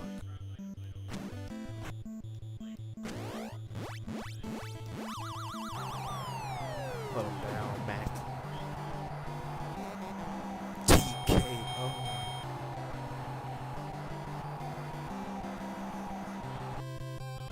Damn, wait, maybe we speed run this game. Von Kaiser. Rank number 2, Little Mac. In the minor circuit. From Berlin, Germany. He's 42. I'm 17. Look how happy Little Mac is. He's just happy to be here, bro.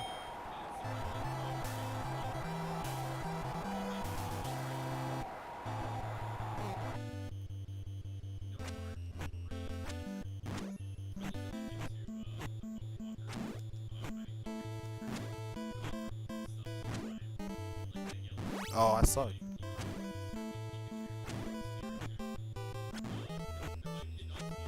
What am I doing?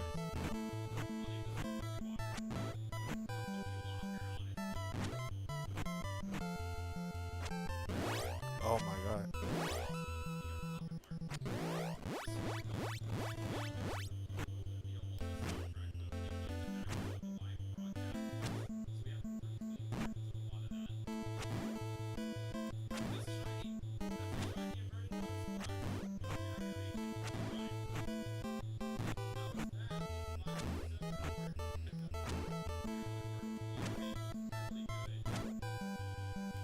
What's happening? Oh my god. Jesus Christ. Listen, man. Give him a fast uppercut when he's stunned. Your punches off just like your heart. How do I use an uppercut, coach? Somebody tell me how to use the uppercut? No, it's a give him an uppercut when he's stunned. Got it, coach. Jesus Christ. They didn't even tell me the rules. They didn't even tell me how to play.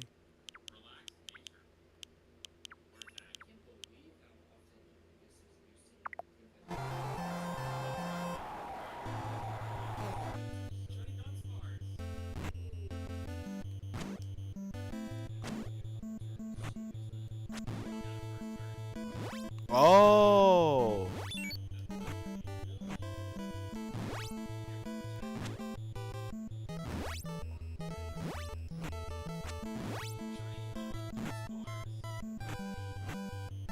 Oh my gosh. I just figured out what to do, bro. Damn it. I just figured out what to do. Wait, I just figured out what to do.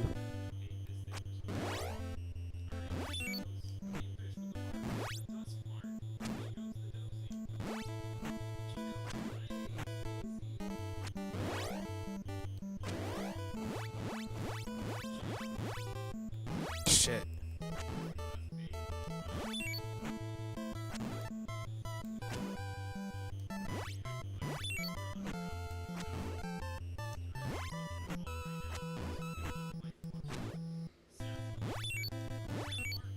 Ooh! Ooh! I had him on the ropes! Hold on! Hold on! I had him on the ropes! I hit him with the 1-2. Wait, I'm Epo. I was bringing it back. I had him on the ropes. 1-2. 1-2. Back. Yeah, you're right. When I get one in, I gotta get another one. Your punches are so... I forget. Ooh! I had him on the ropes there for a second. He's lucky the bell got him.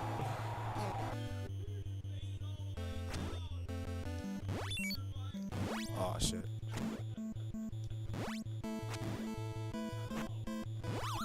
Ooh, he's on the floor. This is just like Epo. 5 pussy.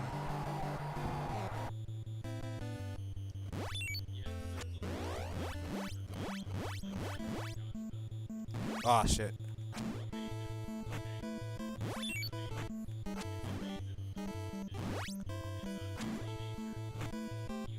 Oh, I'm so stupid. Can I get up? How do I get up?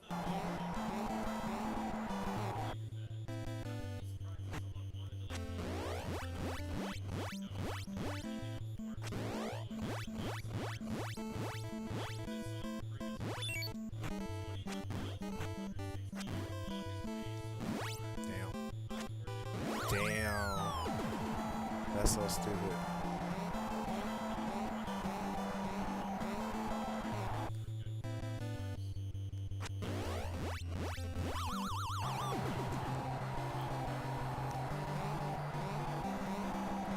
Get up. I know you. Oh, his knees. His arms are weak. Oh, shit. Oh.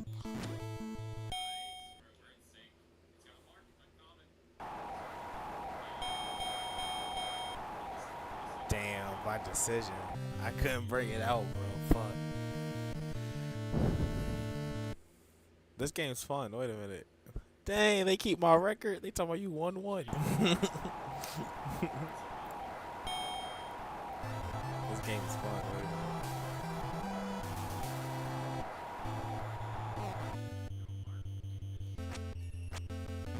Oh my god. Oh my god. I can't.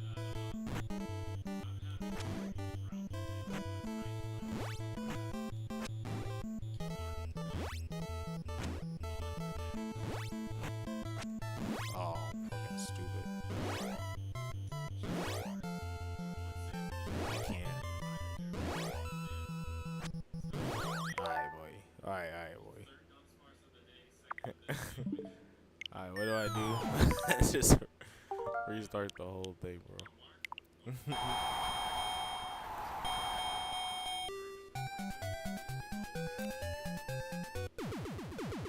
Dude, it doesn't even tell you how to play, bro. He's like, just do an uppercut. You're like, oh my gosh.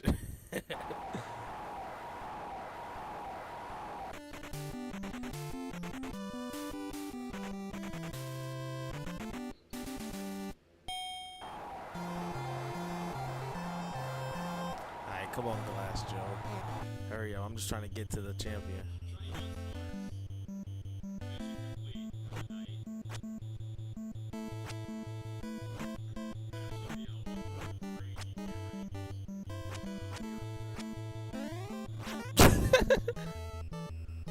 Oh, what the hell?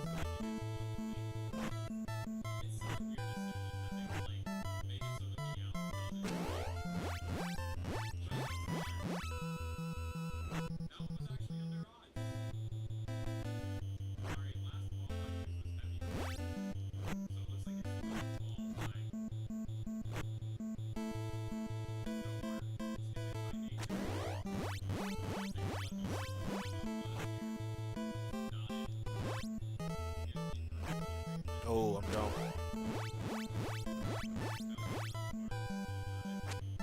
I'm so stupid.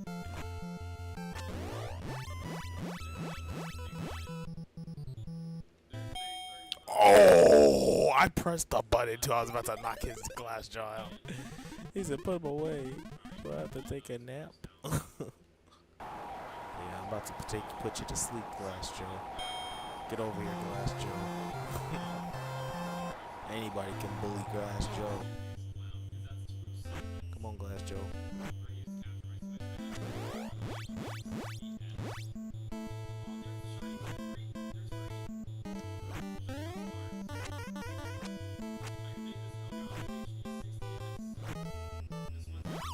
Oh, I got him.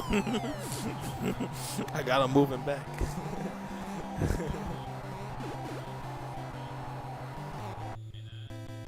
Yeah, quit faking, Glass Joe.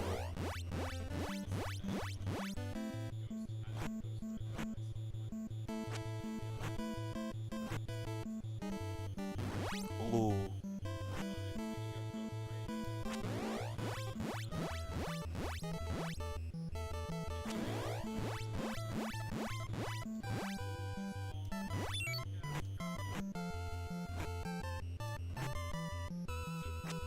Oh, what?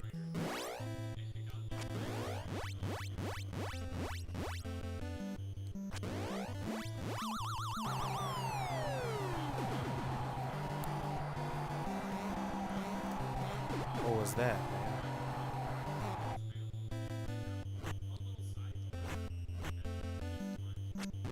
Oh, oh my gosh. I got hit by Glass Joe. He was a 1 in 99.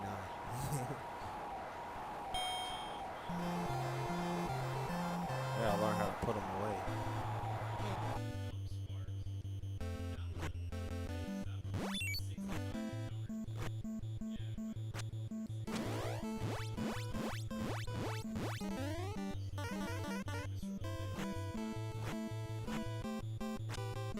Oh my god.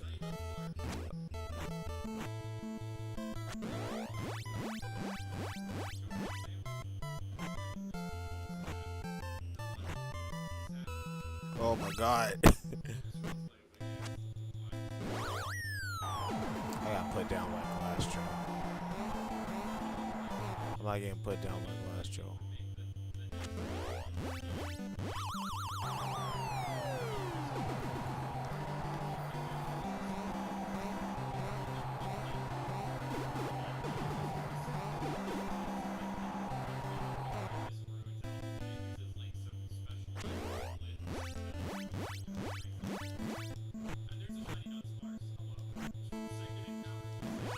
Fuck. That damn straight pissed me off. Oh my gosh.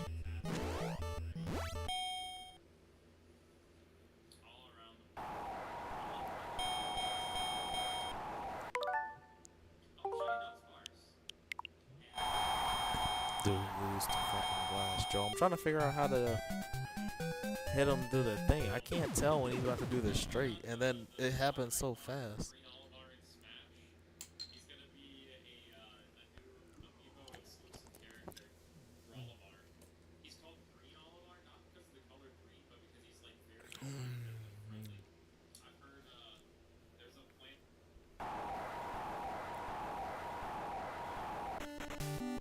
Let's see.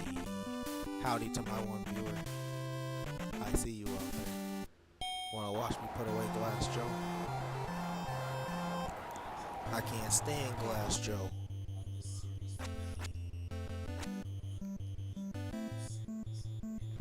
Bruh.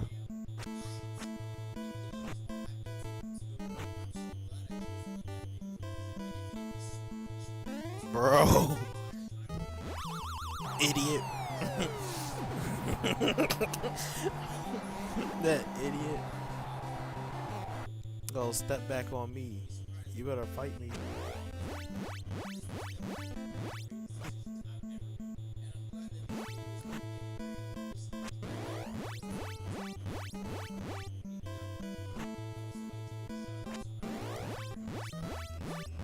That's what I need. See, he has an editor.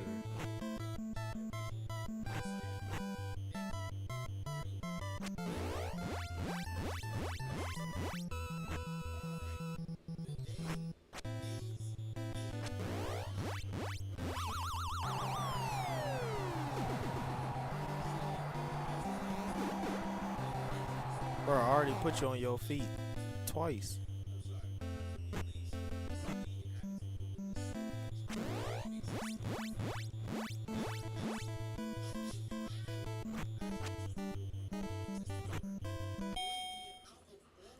I already put him on his butt twice.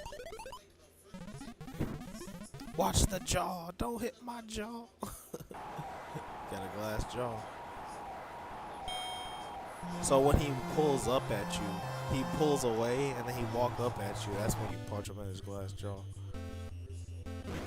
Ooh.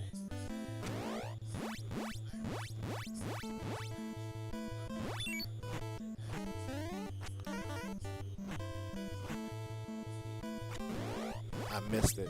I don't know how I missed it.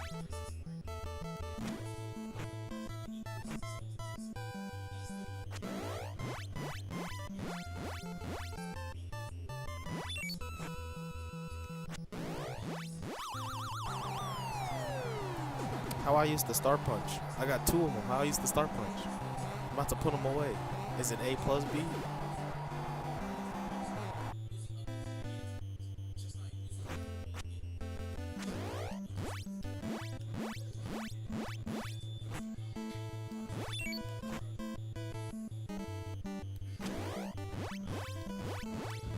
How I use the star punch, bro? I got three of them.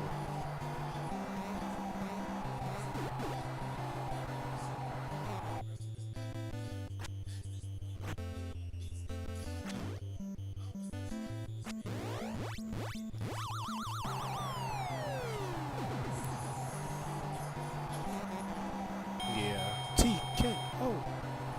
How do I use the star punch, bro? I cooked them. You won by TKO. You'll be ranked up to number 2.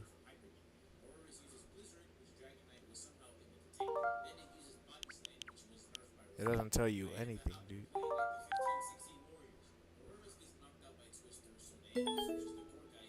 Special controls.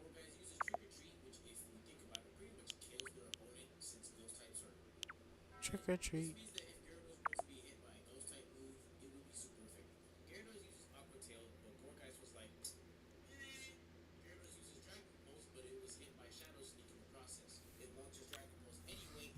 Alright, what's it called? What the fuck?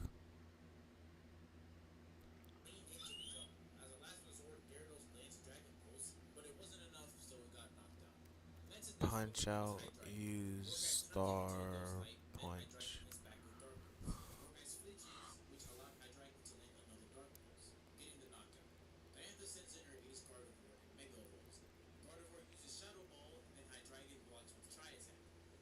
Sure, Stomper, you can use it by performing an uppercut by pressing the start button. What?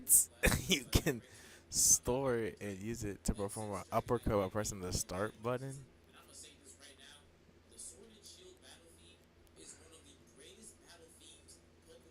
You just press start?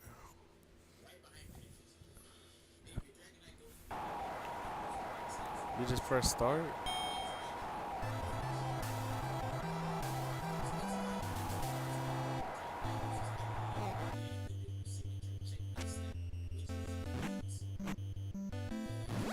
Shit.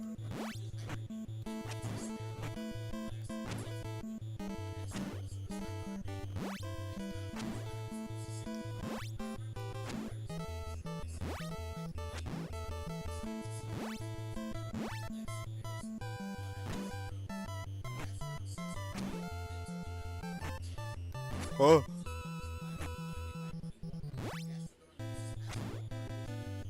I'm scared.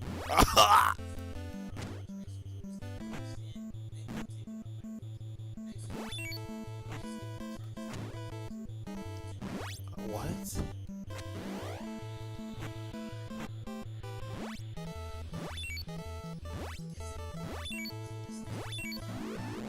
Oh!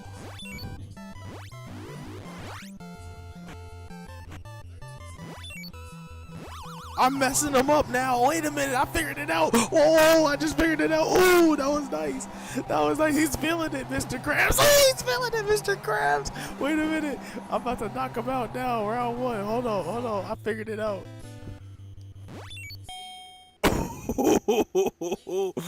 Dude, I actually figured it out, dude. He was feeling it now. Give a fast uppercut. I know how to do uppercuts now. Yeah, yeah. I'll teach you a lesson. You will fall down. I'm not going nowhere. You gonna mess around. Find out. I cooked them then. Ooh. I figured out how to do uppercut.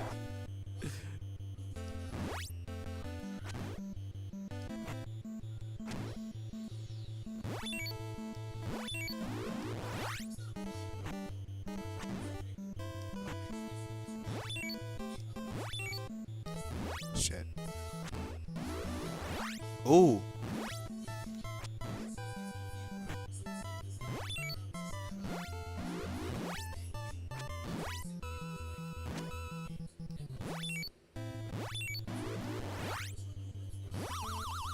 I should have done another one. I should have gave him two. I should have gave him two. Chain for chain.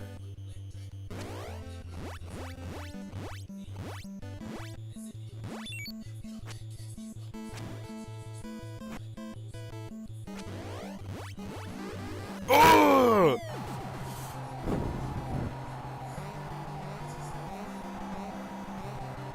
Oh, dude, this game is so clean. Wait, this game. Oh, let's go. Let's go. This game is so clean. I figured it out, too. Hold on. I know how to use uppercuts now.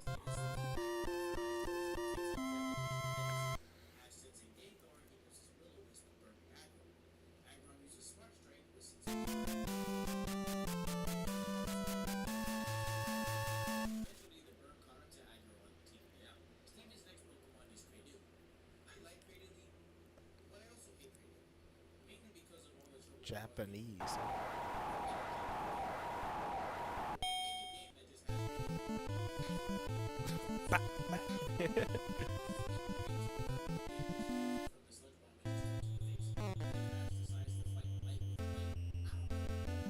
It's huge.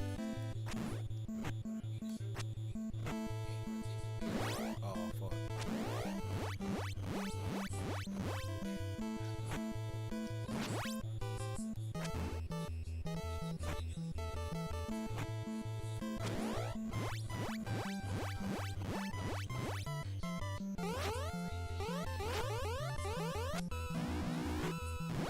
Oh, shit, shit, shit. Shit, shit. Shit. Shit. Holy cannoli, bro. Holy shit.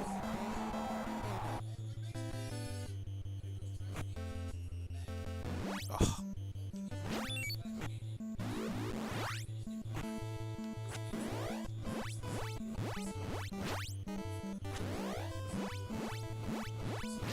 I gotta put him down. I gotta put him down.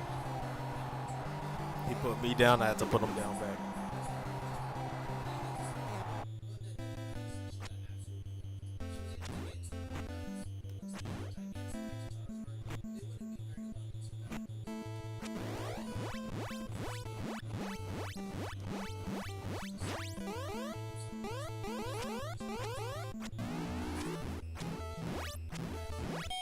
Holy shit.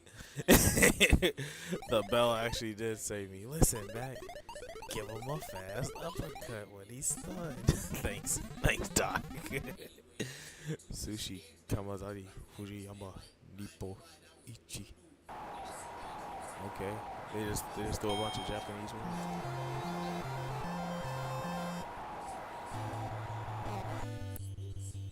Ash was Gengar in every round. Fuck you.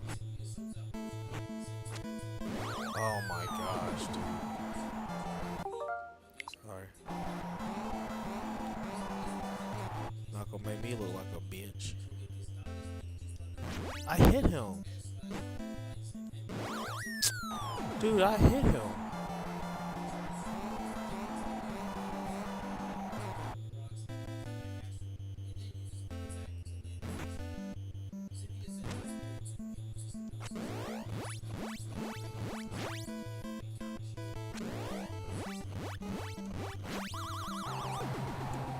I can't get any freaking come on, get up. Quit faking. Quit faking. Get up.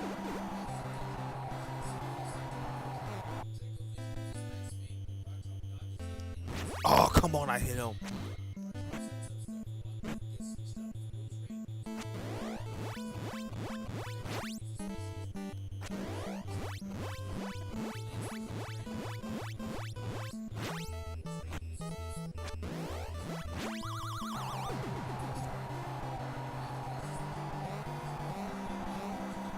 Keep me in, coach.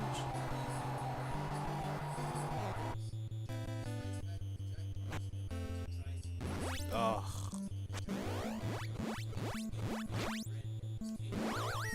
Am I retarded? TKO! Am I retarded?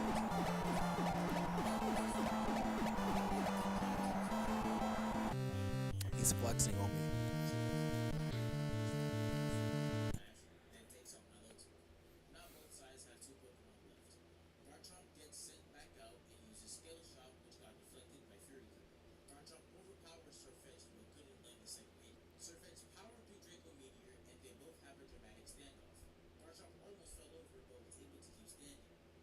I gotta fight this clown again.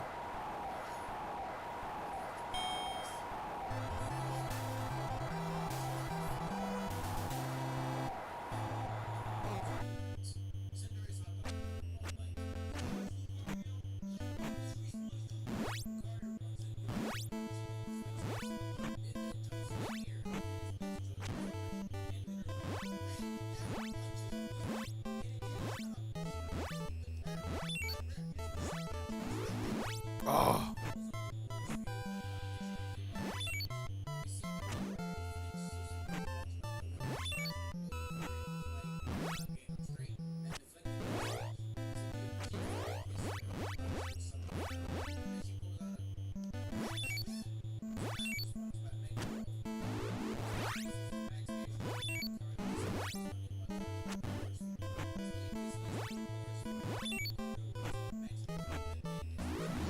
I'm so stupid.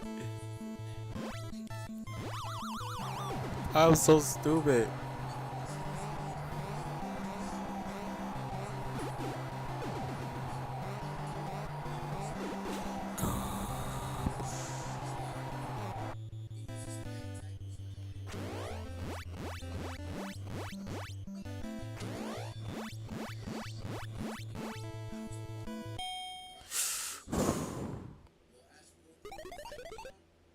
Hit him with an uppercut. Yeah, I know. I know, coach. Hit him with an uppercut when he's stunned.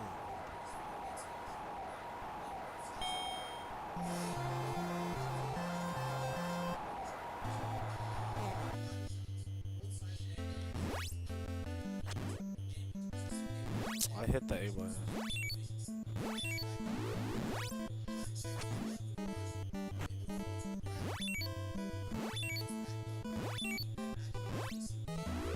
Come on, dude.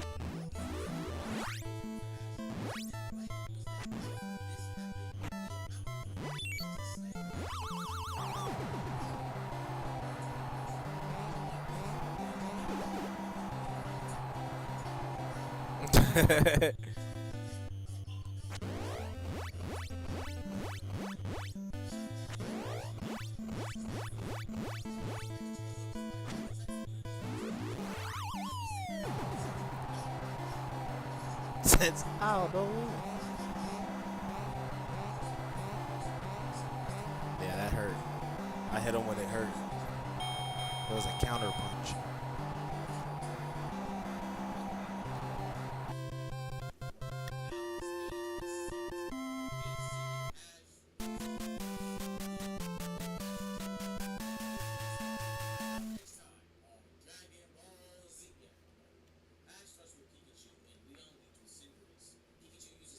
Damn, I forgot they started off with Pikachu versus Cinderace too.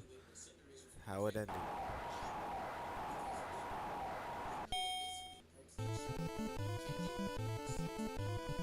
He got hidden ability Cinderace, bro.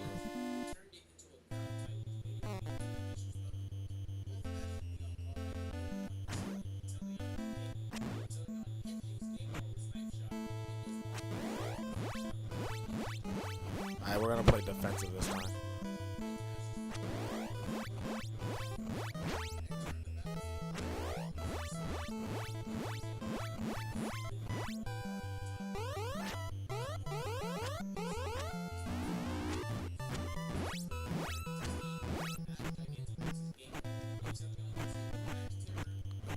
What's up, bitch? Shit.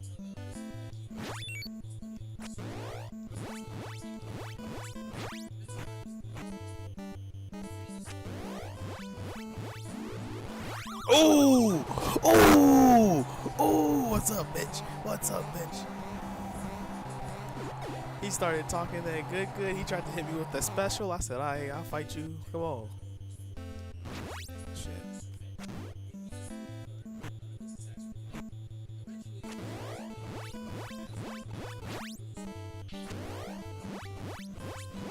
Dude, this Mr. Rhyme was scary.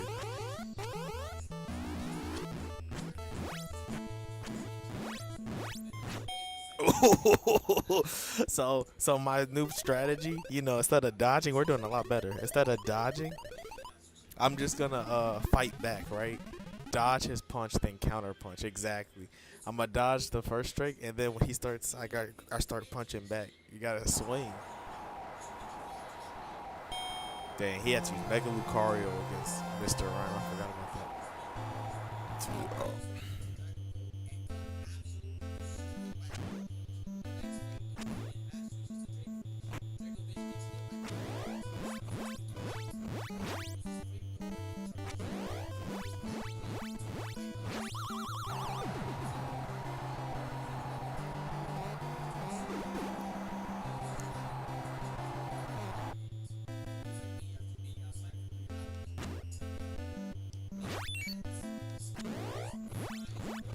I had to get one KO punch. That's how we're gonna finish him off. Ugh.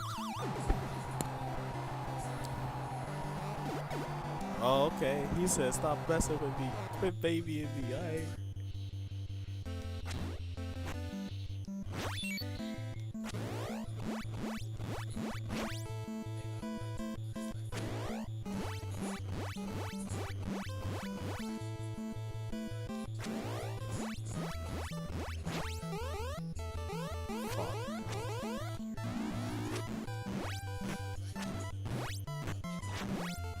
Ah!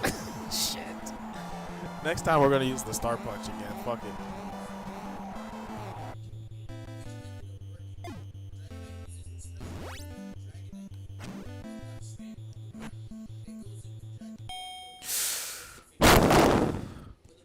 That wasn't as good. Yeah, keep your guard up, I know.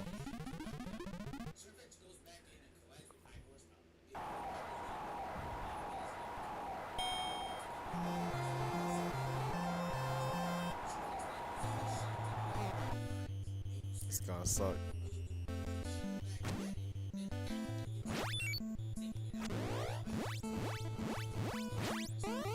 Shit, bro. I can't. I'm trying to lash out and I can't. I did like a little Kirk dodge. How did I do that?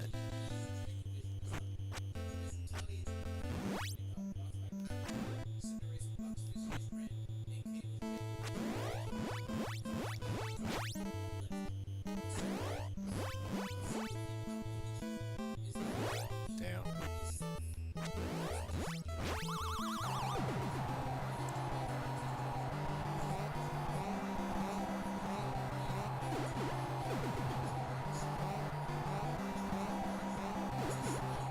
Wow, he's down. We won. What the heck?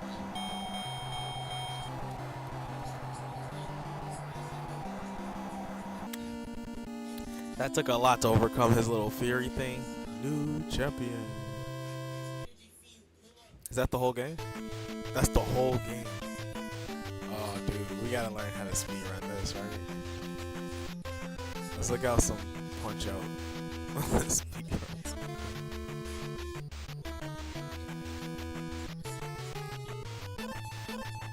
Punch out. Speed.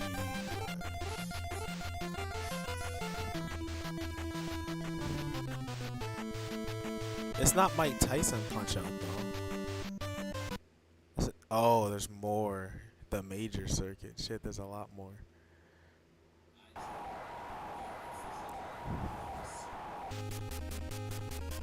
I was like, there's no way that's all of it. SQC responded to the doc.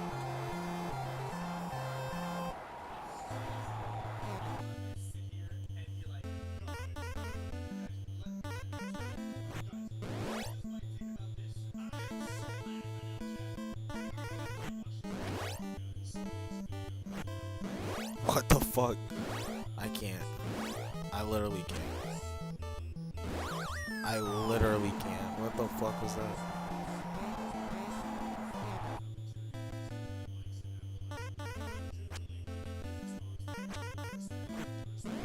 What the fuck?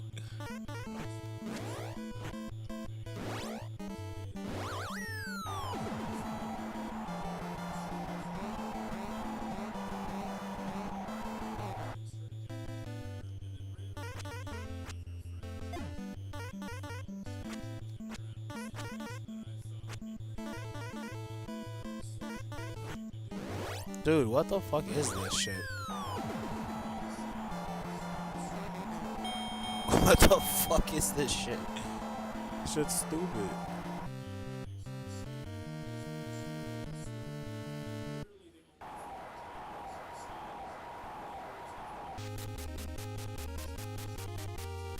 Yeah, he goes.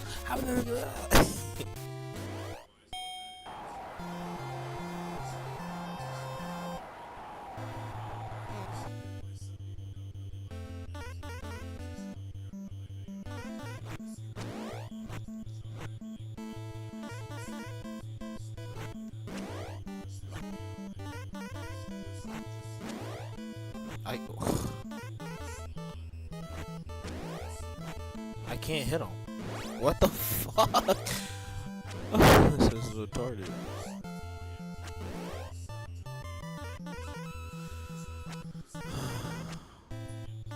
I don't know what to do. I actually don't know what to do.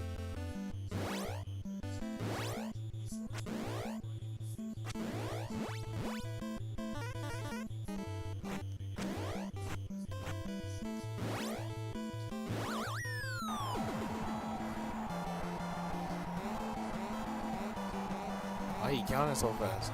What the fuck?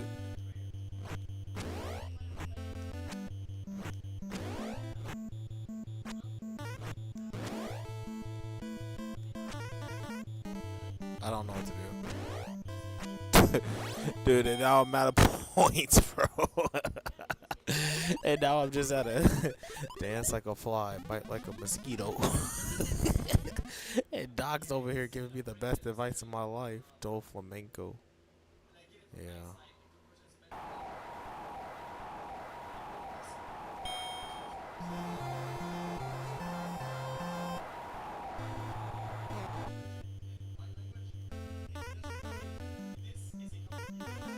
Can I do the Dempsey roll, bro?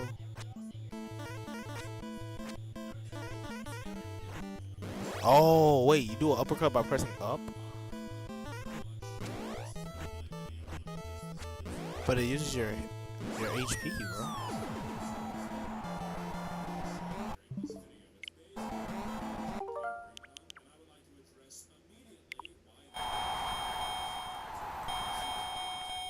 It uses, you can do an uppercut by pressing up?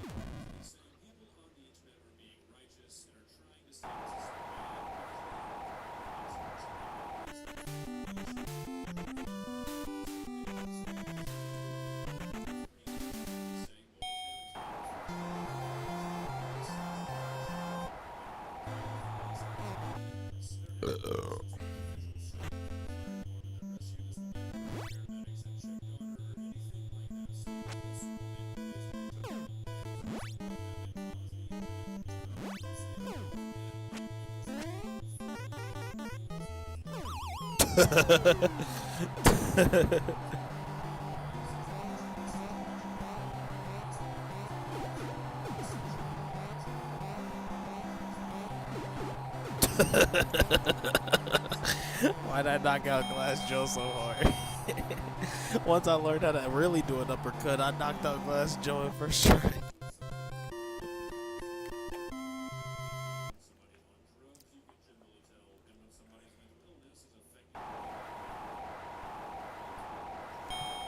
Maybe we should. This is the-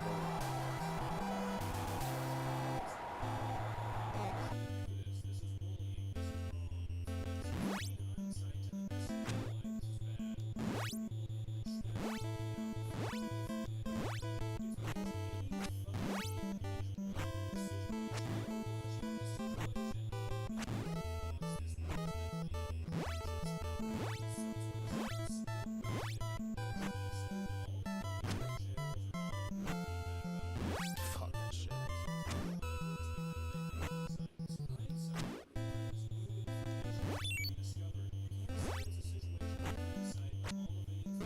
Holy shit.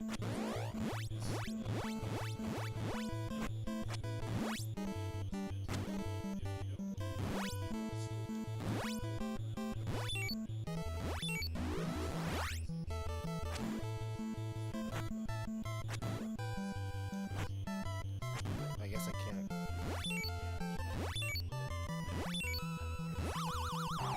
I guess I can't uppercut him. I should have pressed start. That would have knocked him out.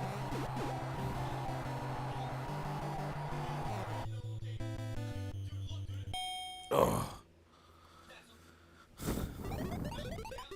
I know. I could have knocked him out there. I think I could have knocked him out there.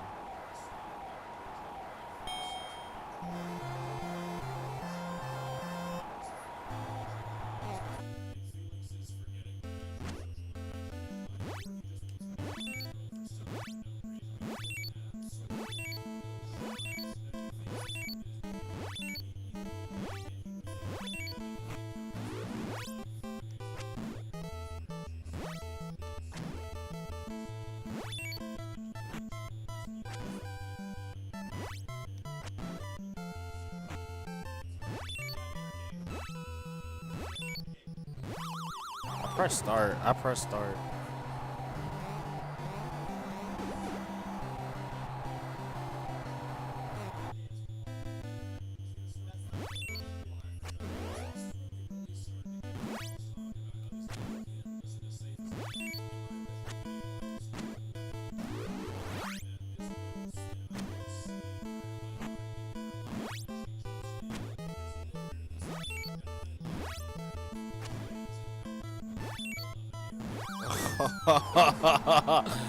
Fuck.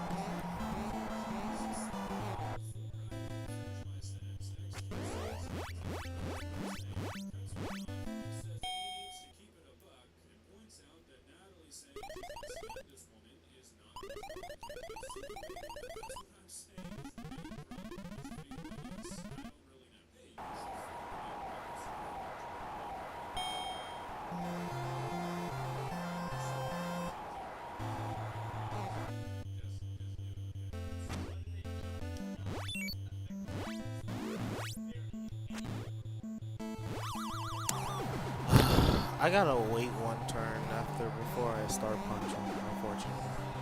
I wish I could just start punching immediately, but I guess I can't. I don't know how to.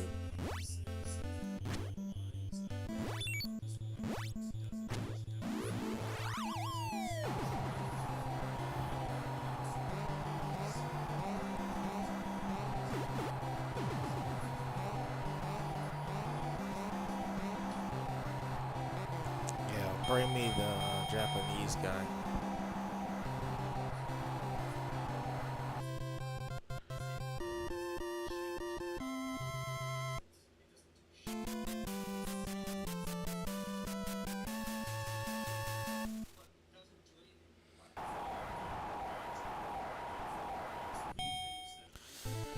Oh boy, this guy is something else.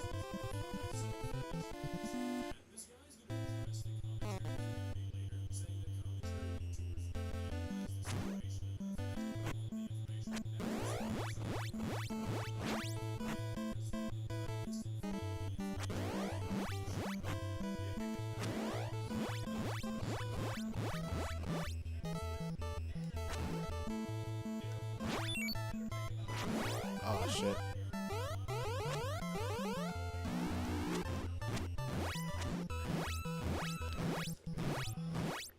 Oh my god! Oh my fucking god! What the fuck?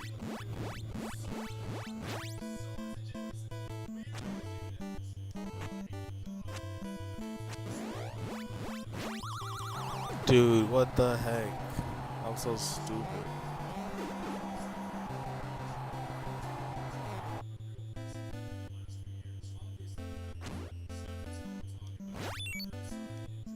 I fucking dodged that.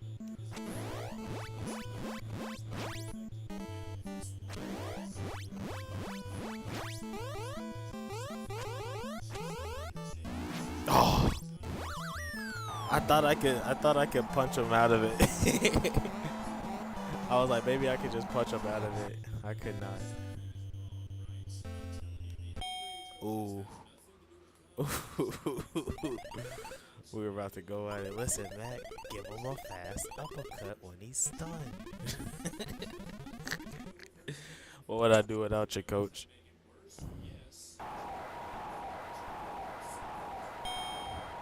What would I do without you, coach?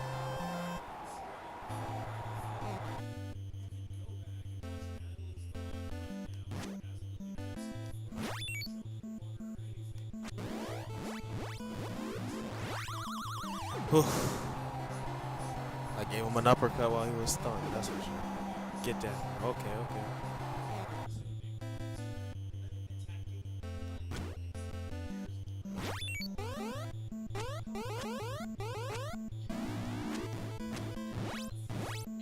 I can't, bro.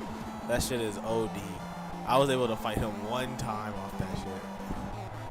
How do I fight that?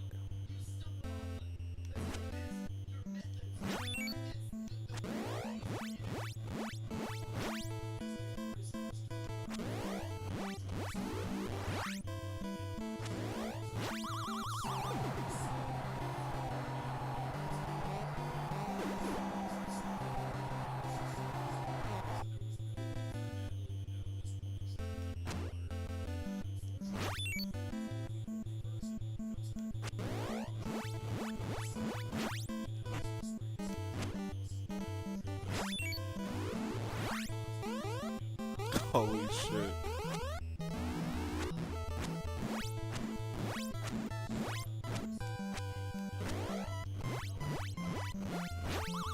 Holy shit, bro. We survived it. TKO. I was I put him down 3 times in this round. I put him There's no way.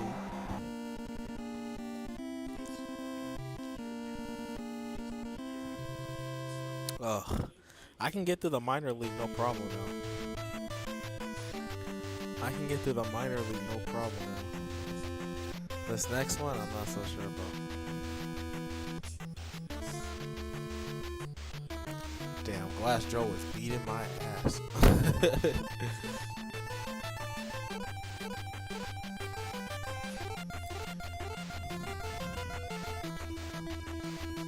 Last Joe was beating my ass. Glad that's over. Flamingo. I have no idea what to do against this guy. This clown.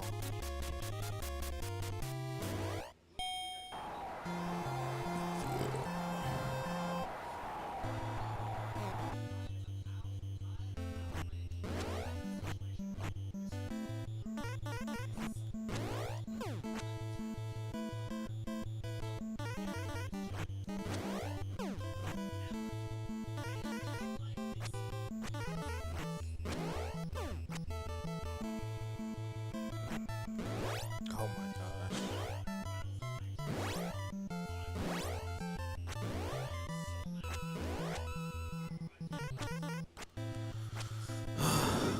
How do I do this?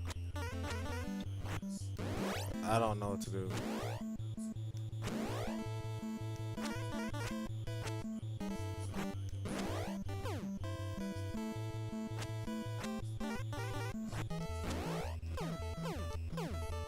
Oh, those aren't free.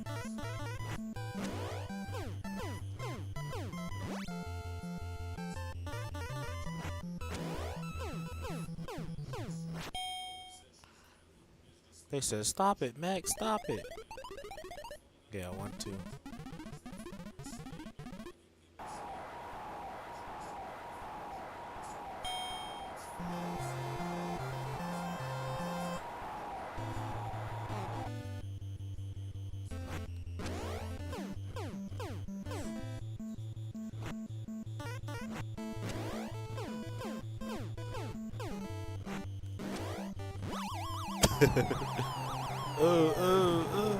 He's so dramatic. Get up, Flamingo. You're lucky I didn't have a star punch. Oh shit. Oh shit. I didn't know he was gonna swing on me.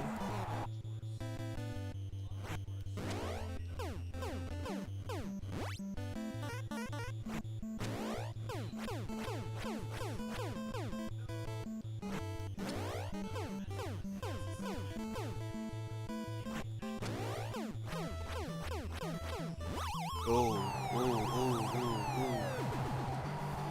Come on, get up. I got one more. Oh no, you got one more in you. So I can get a TKO.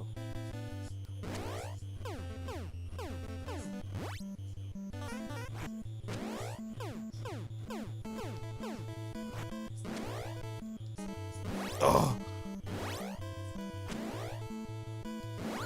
Oh my god!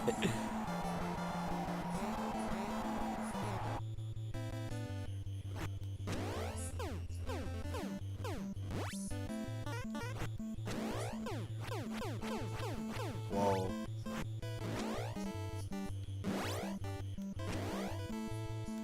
I dodged it. TKO my fucking ass, dude. I dodged that. I went to the right.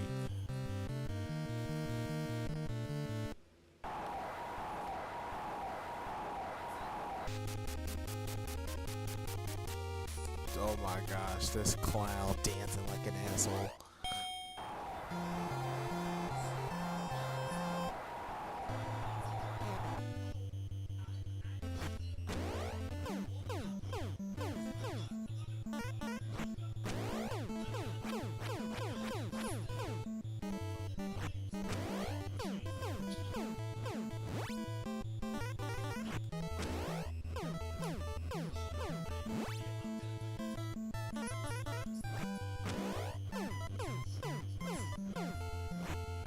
Oh shit.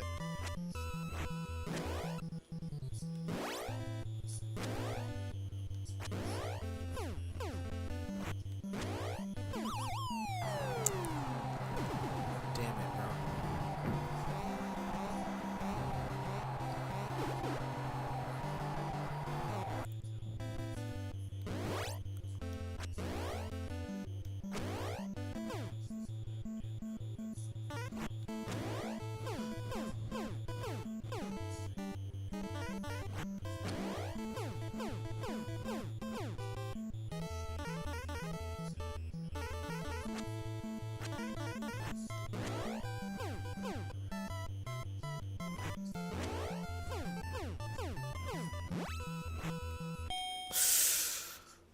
I was cutting it kind of close there.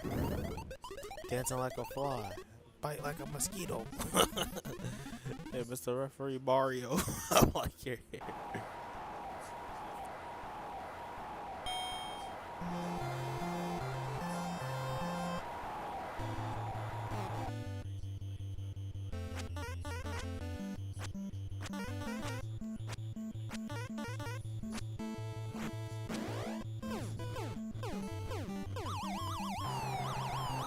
Dude, so dramatic. You just have some water, get over. You're lucky I ain't getting no star punches. I don't know when to hit you.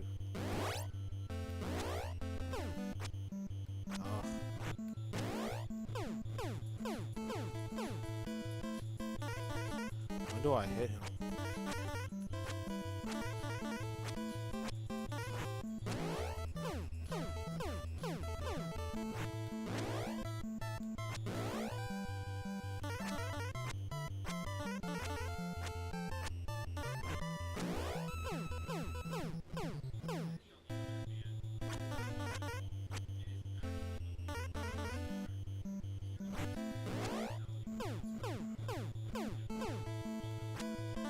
When the fuck do I hit him?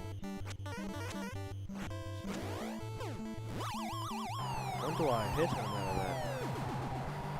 He can't hurt me no more, I don't think. I think I figured out his patterns.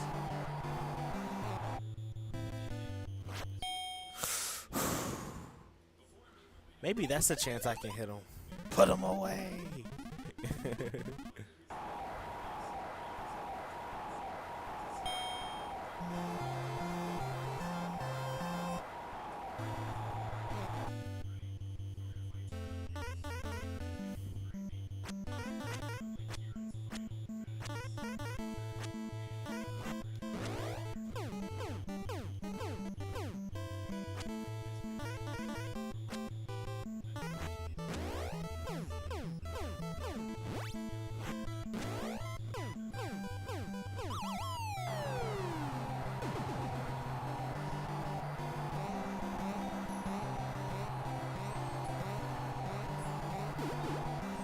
Been on the ground a lot.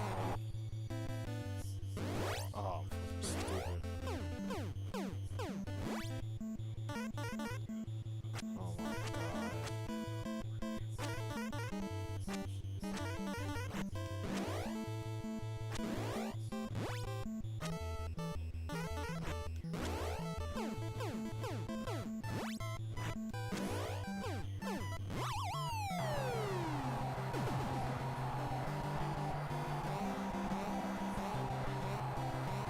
Come on, bro. This is dumb. Oh, I'm stupid. That was the only chance I had to hit him.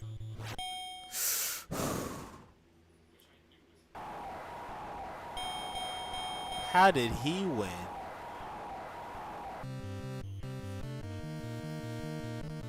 That's cap. How did he win? Bro, man.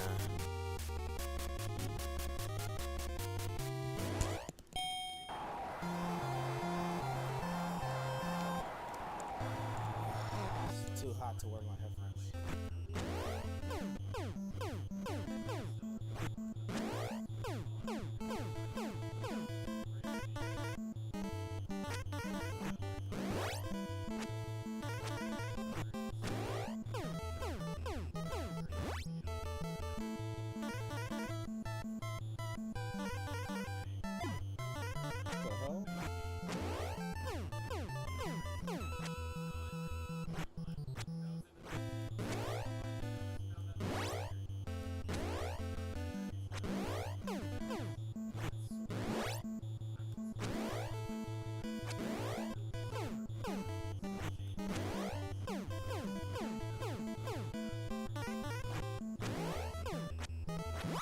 What the hell?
boy.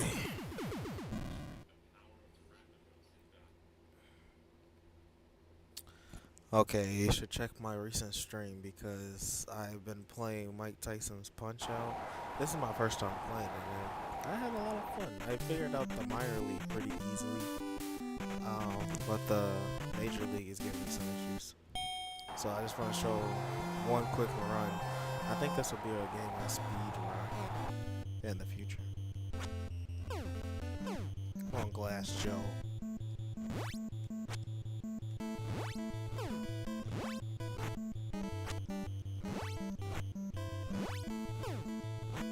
Come on. Damn, I missed the timer.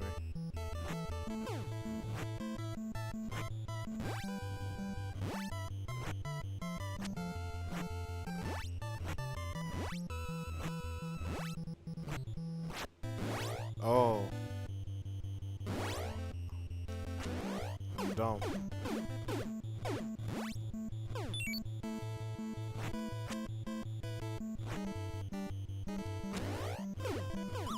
I meant to start punching.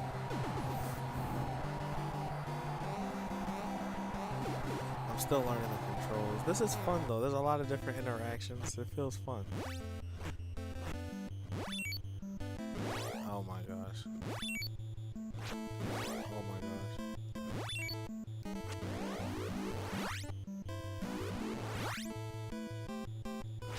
I'm stupid.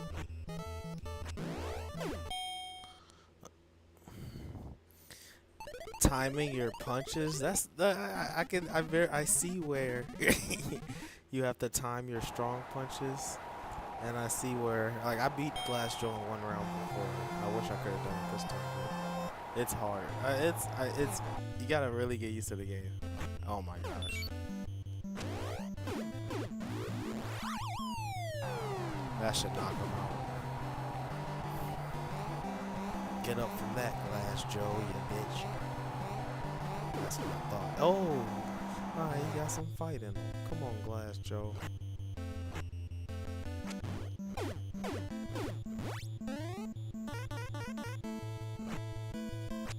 I should have been looking at his gloves. Ugh. Oh.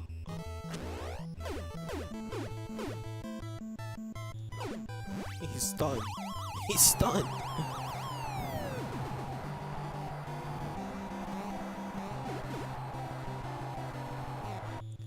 Alright, let's try again.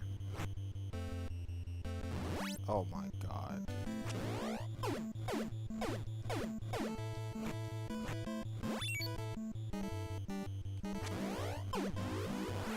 Ooh. Ooh. The star punch to the stun to the star punch.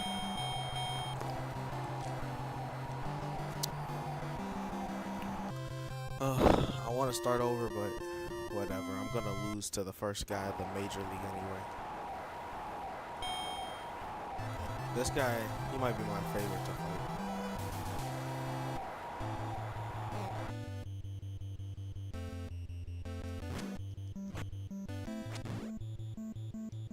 What?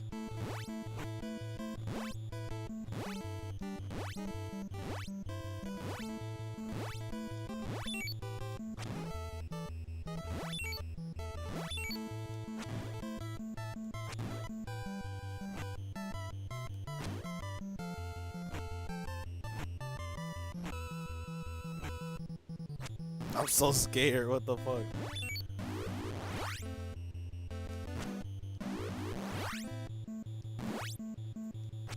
I'm stupid. I'm so stupid.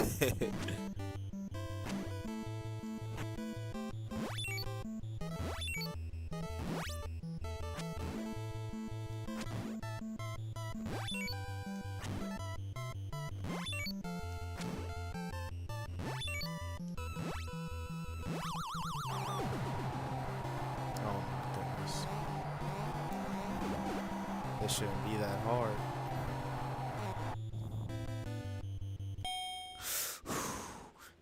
He about to go in on me.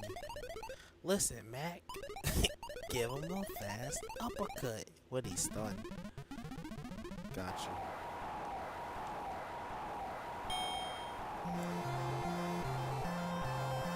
on, buddy boy.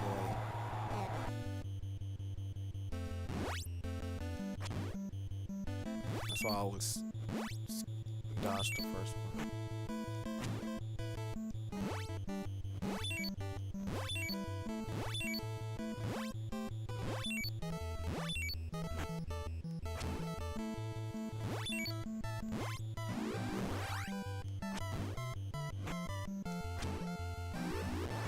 Ugh.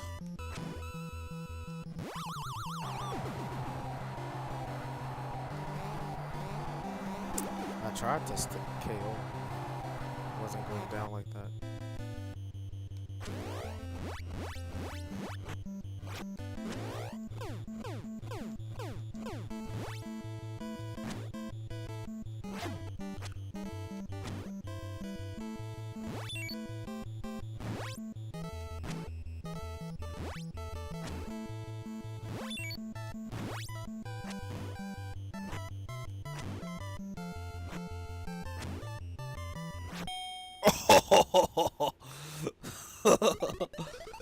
Keep your guard up. I know, buddy. Surrender. You look more hurt than I do. I've been listening to Absolblog Pokemon a lot lately. It just makes me realize I really need an editor to do these videos justice.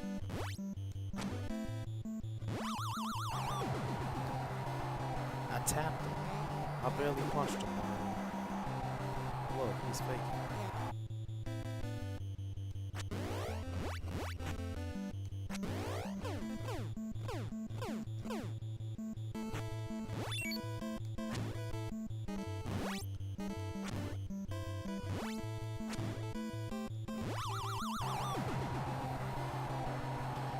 Next time he goes down, he's not getting back up. Promise you. Oh, he's not getting up this time. He's like, yeah, KO, KO, KO. Oh, it's Mario so late. But you know, for these videos on YouTube, getting the story right, I think my shorts do a good job at getting the YouTube style. You know, that camera, the screen style, it really feels like getting what's around the screen, not just the screen. Alright, here we go. This guy's an asshole. Look at him. This guy's an asshole.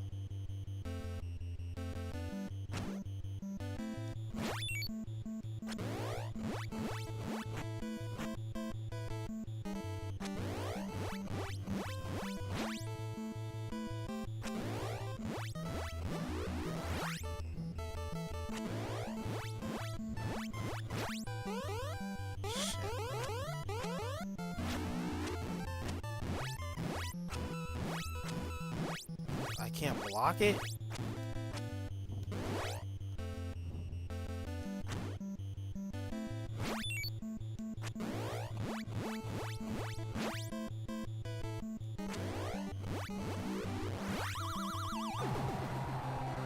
I blocked it before. I even threw a punch before when he did his little special.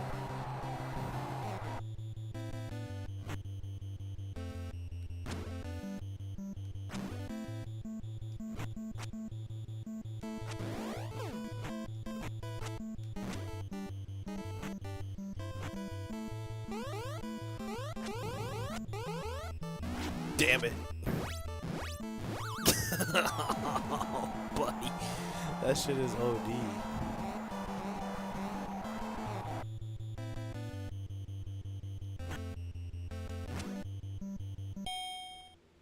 That shit is OD, bro. That attack is crazy. When is he ever stunned? Someone tell me, when is he ever stunned?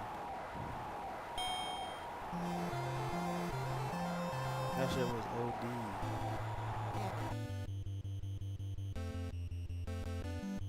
Oh my gosh, you can't hit that first one.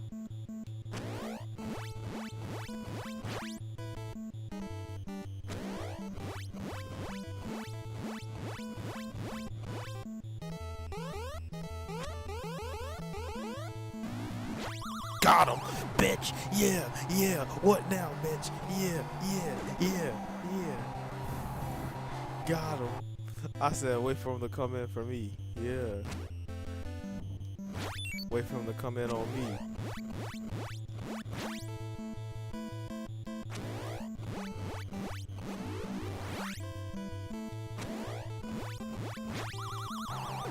That's two. If I put him down one more time, I'm gonna get a TKO on him.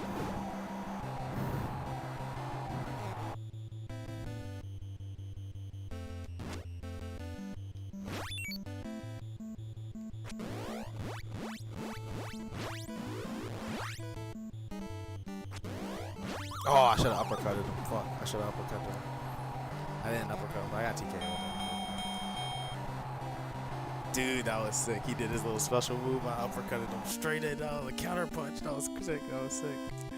That felt good. That felt good. I had to hit him with the counter punch real quick. You know what I'm saying? I said, go ahead, come in on me. I haven't seen any speed runs. I've seen speed runs of this game. Mike Tyson's punch out. This is just regular punch out, I think. But I don't know the game at all. It's really cool that there's actually like counter punches in this game, and there's like no strategy you can use. How many leagues are there? Too many, I'm sure. Pass key. Oh, there's a pass key.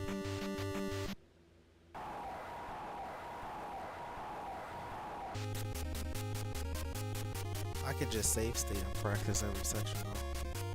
This guy's a jerk. Alright, come on, you fancy pants.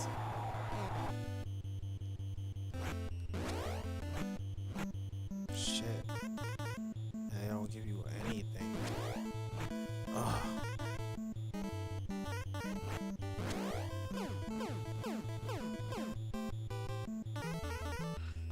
What do I do here?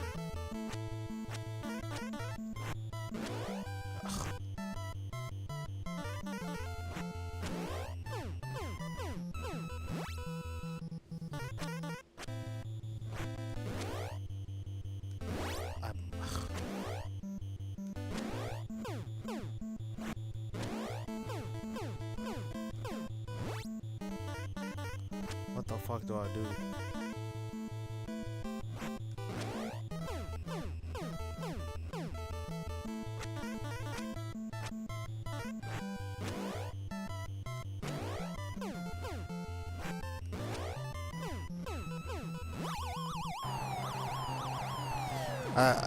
I think I can beat him on a TKO, but it's gonna be tough.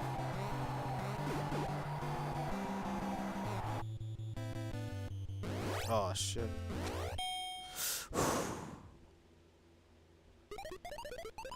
1-2, Mac, 1-2. I am a peaceful fighter. I have such a style. Alright, buddy. He might swing at me.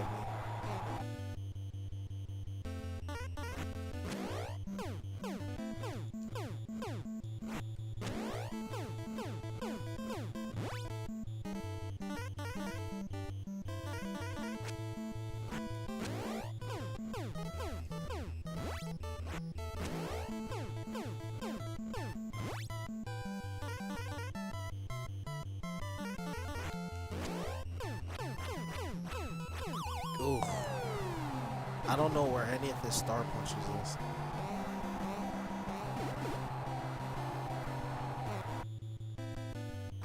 Oh, fuck.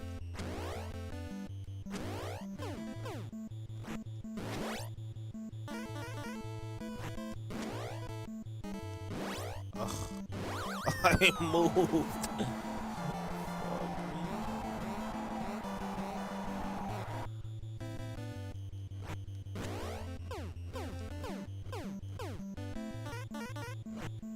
Oh.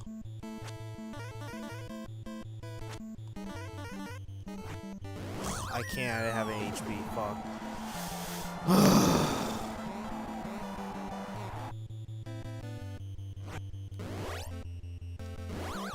I don't know why I tried.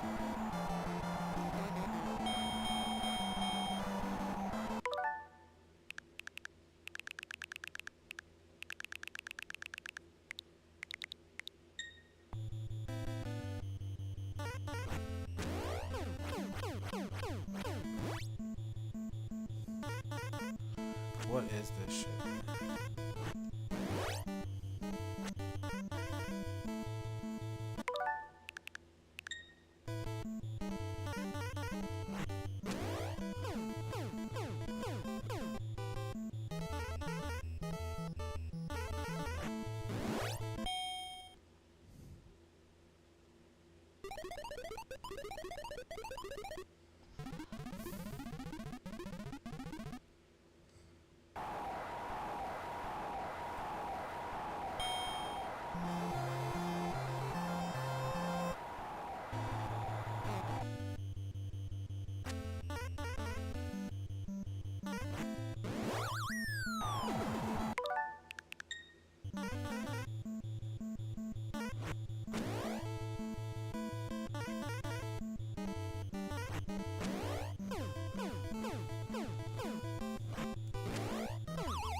I think I figured it out.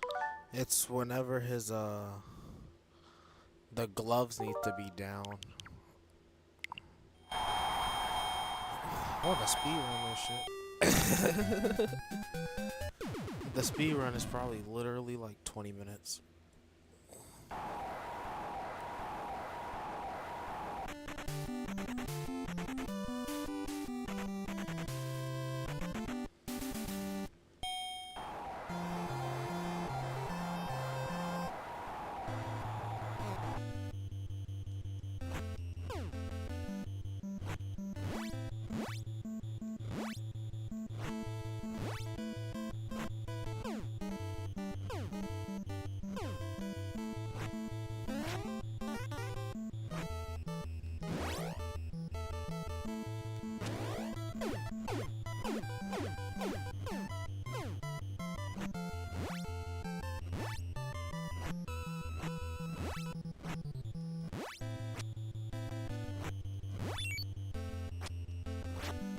Am I retarded?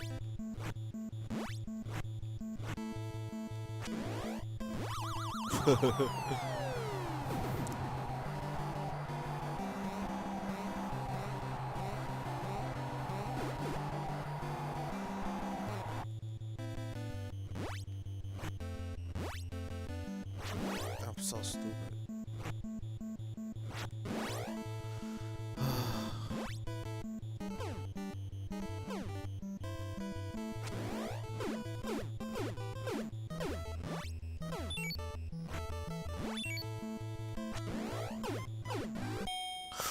I was literally about to knock him out with the star punch. Look how scared he is. This is my last match. I literally was about to knock him out. The bell saved me.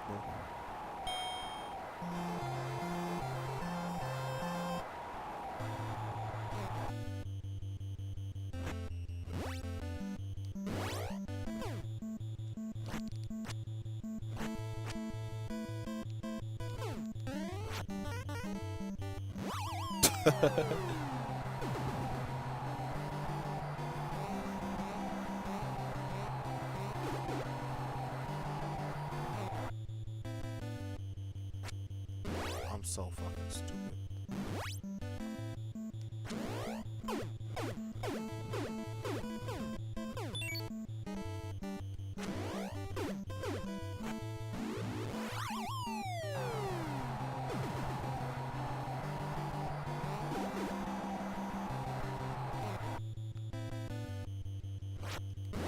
You're joking. You're fucking joking.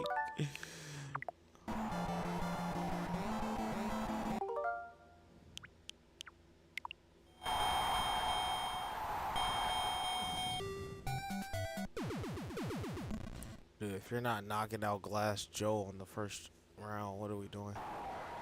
We're never gonna be able to speedrun this shit.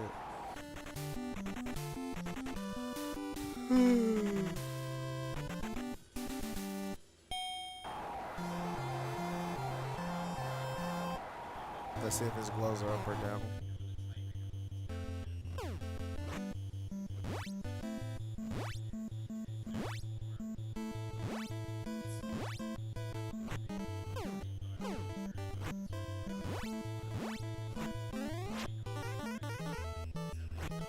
Oh, his gloves are up.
What? Oh my.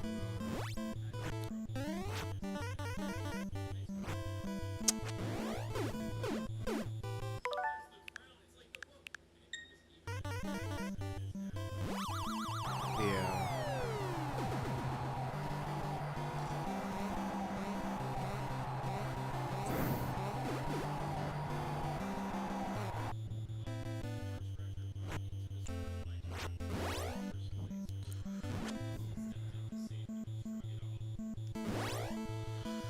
Oh my gosh, I'm tired. I'm tired. We're gonna play Punch Out tomorrow. I'll make a layout.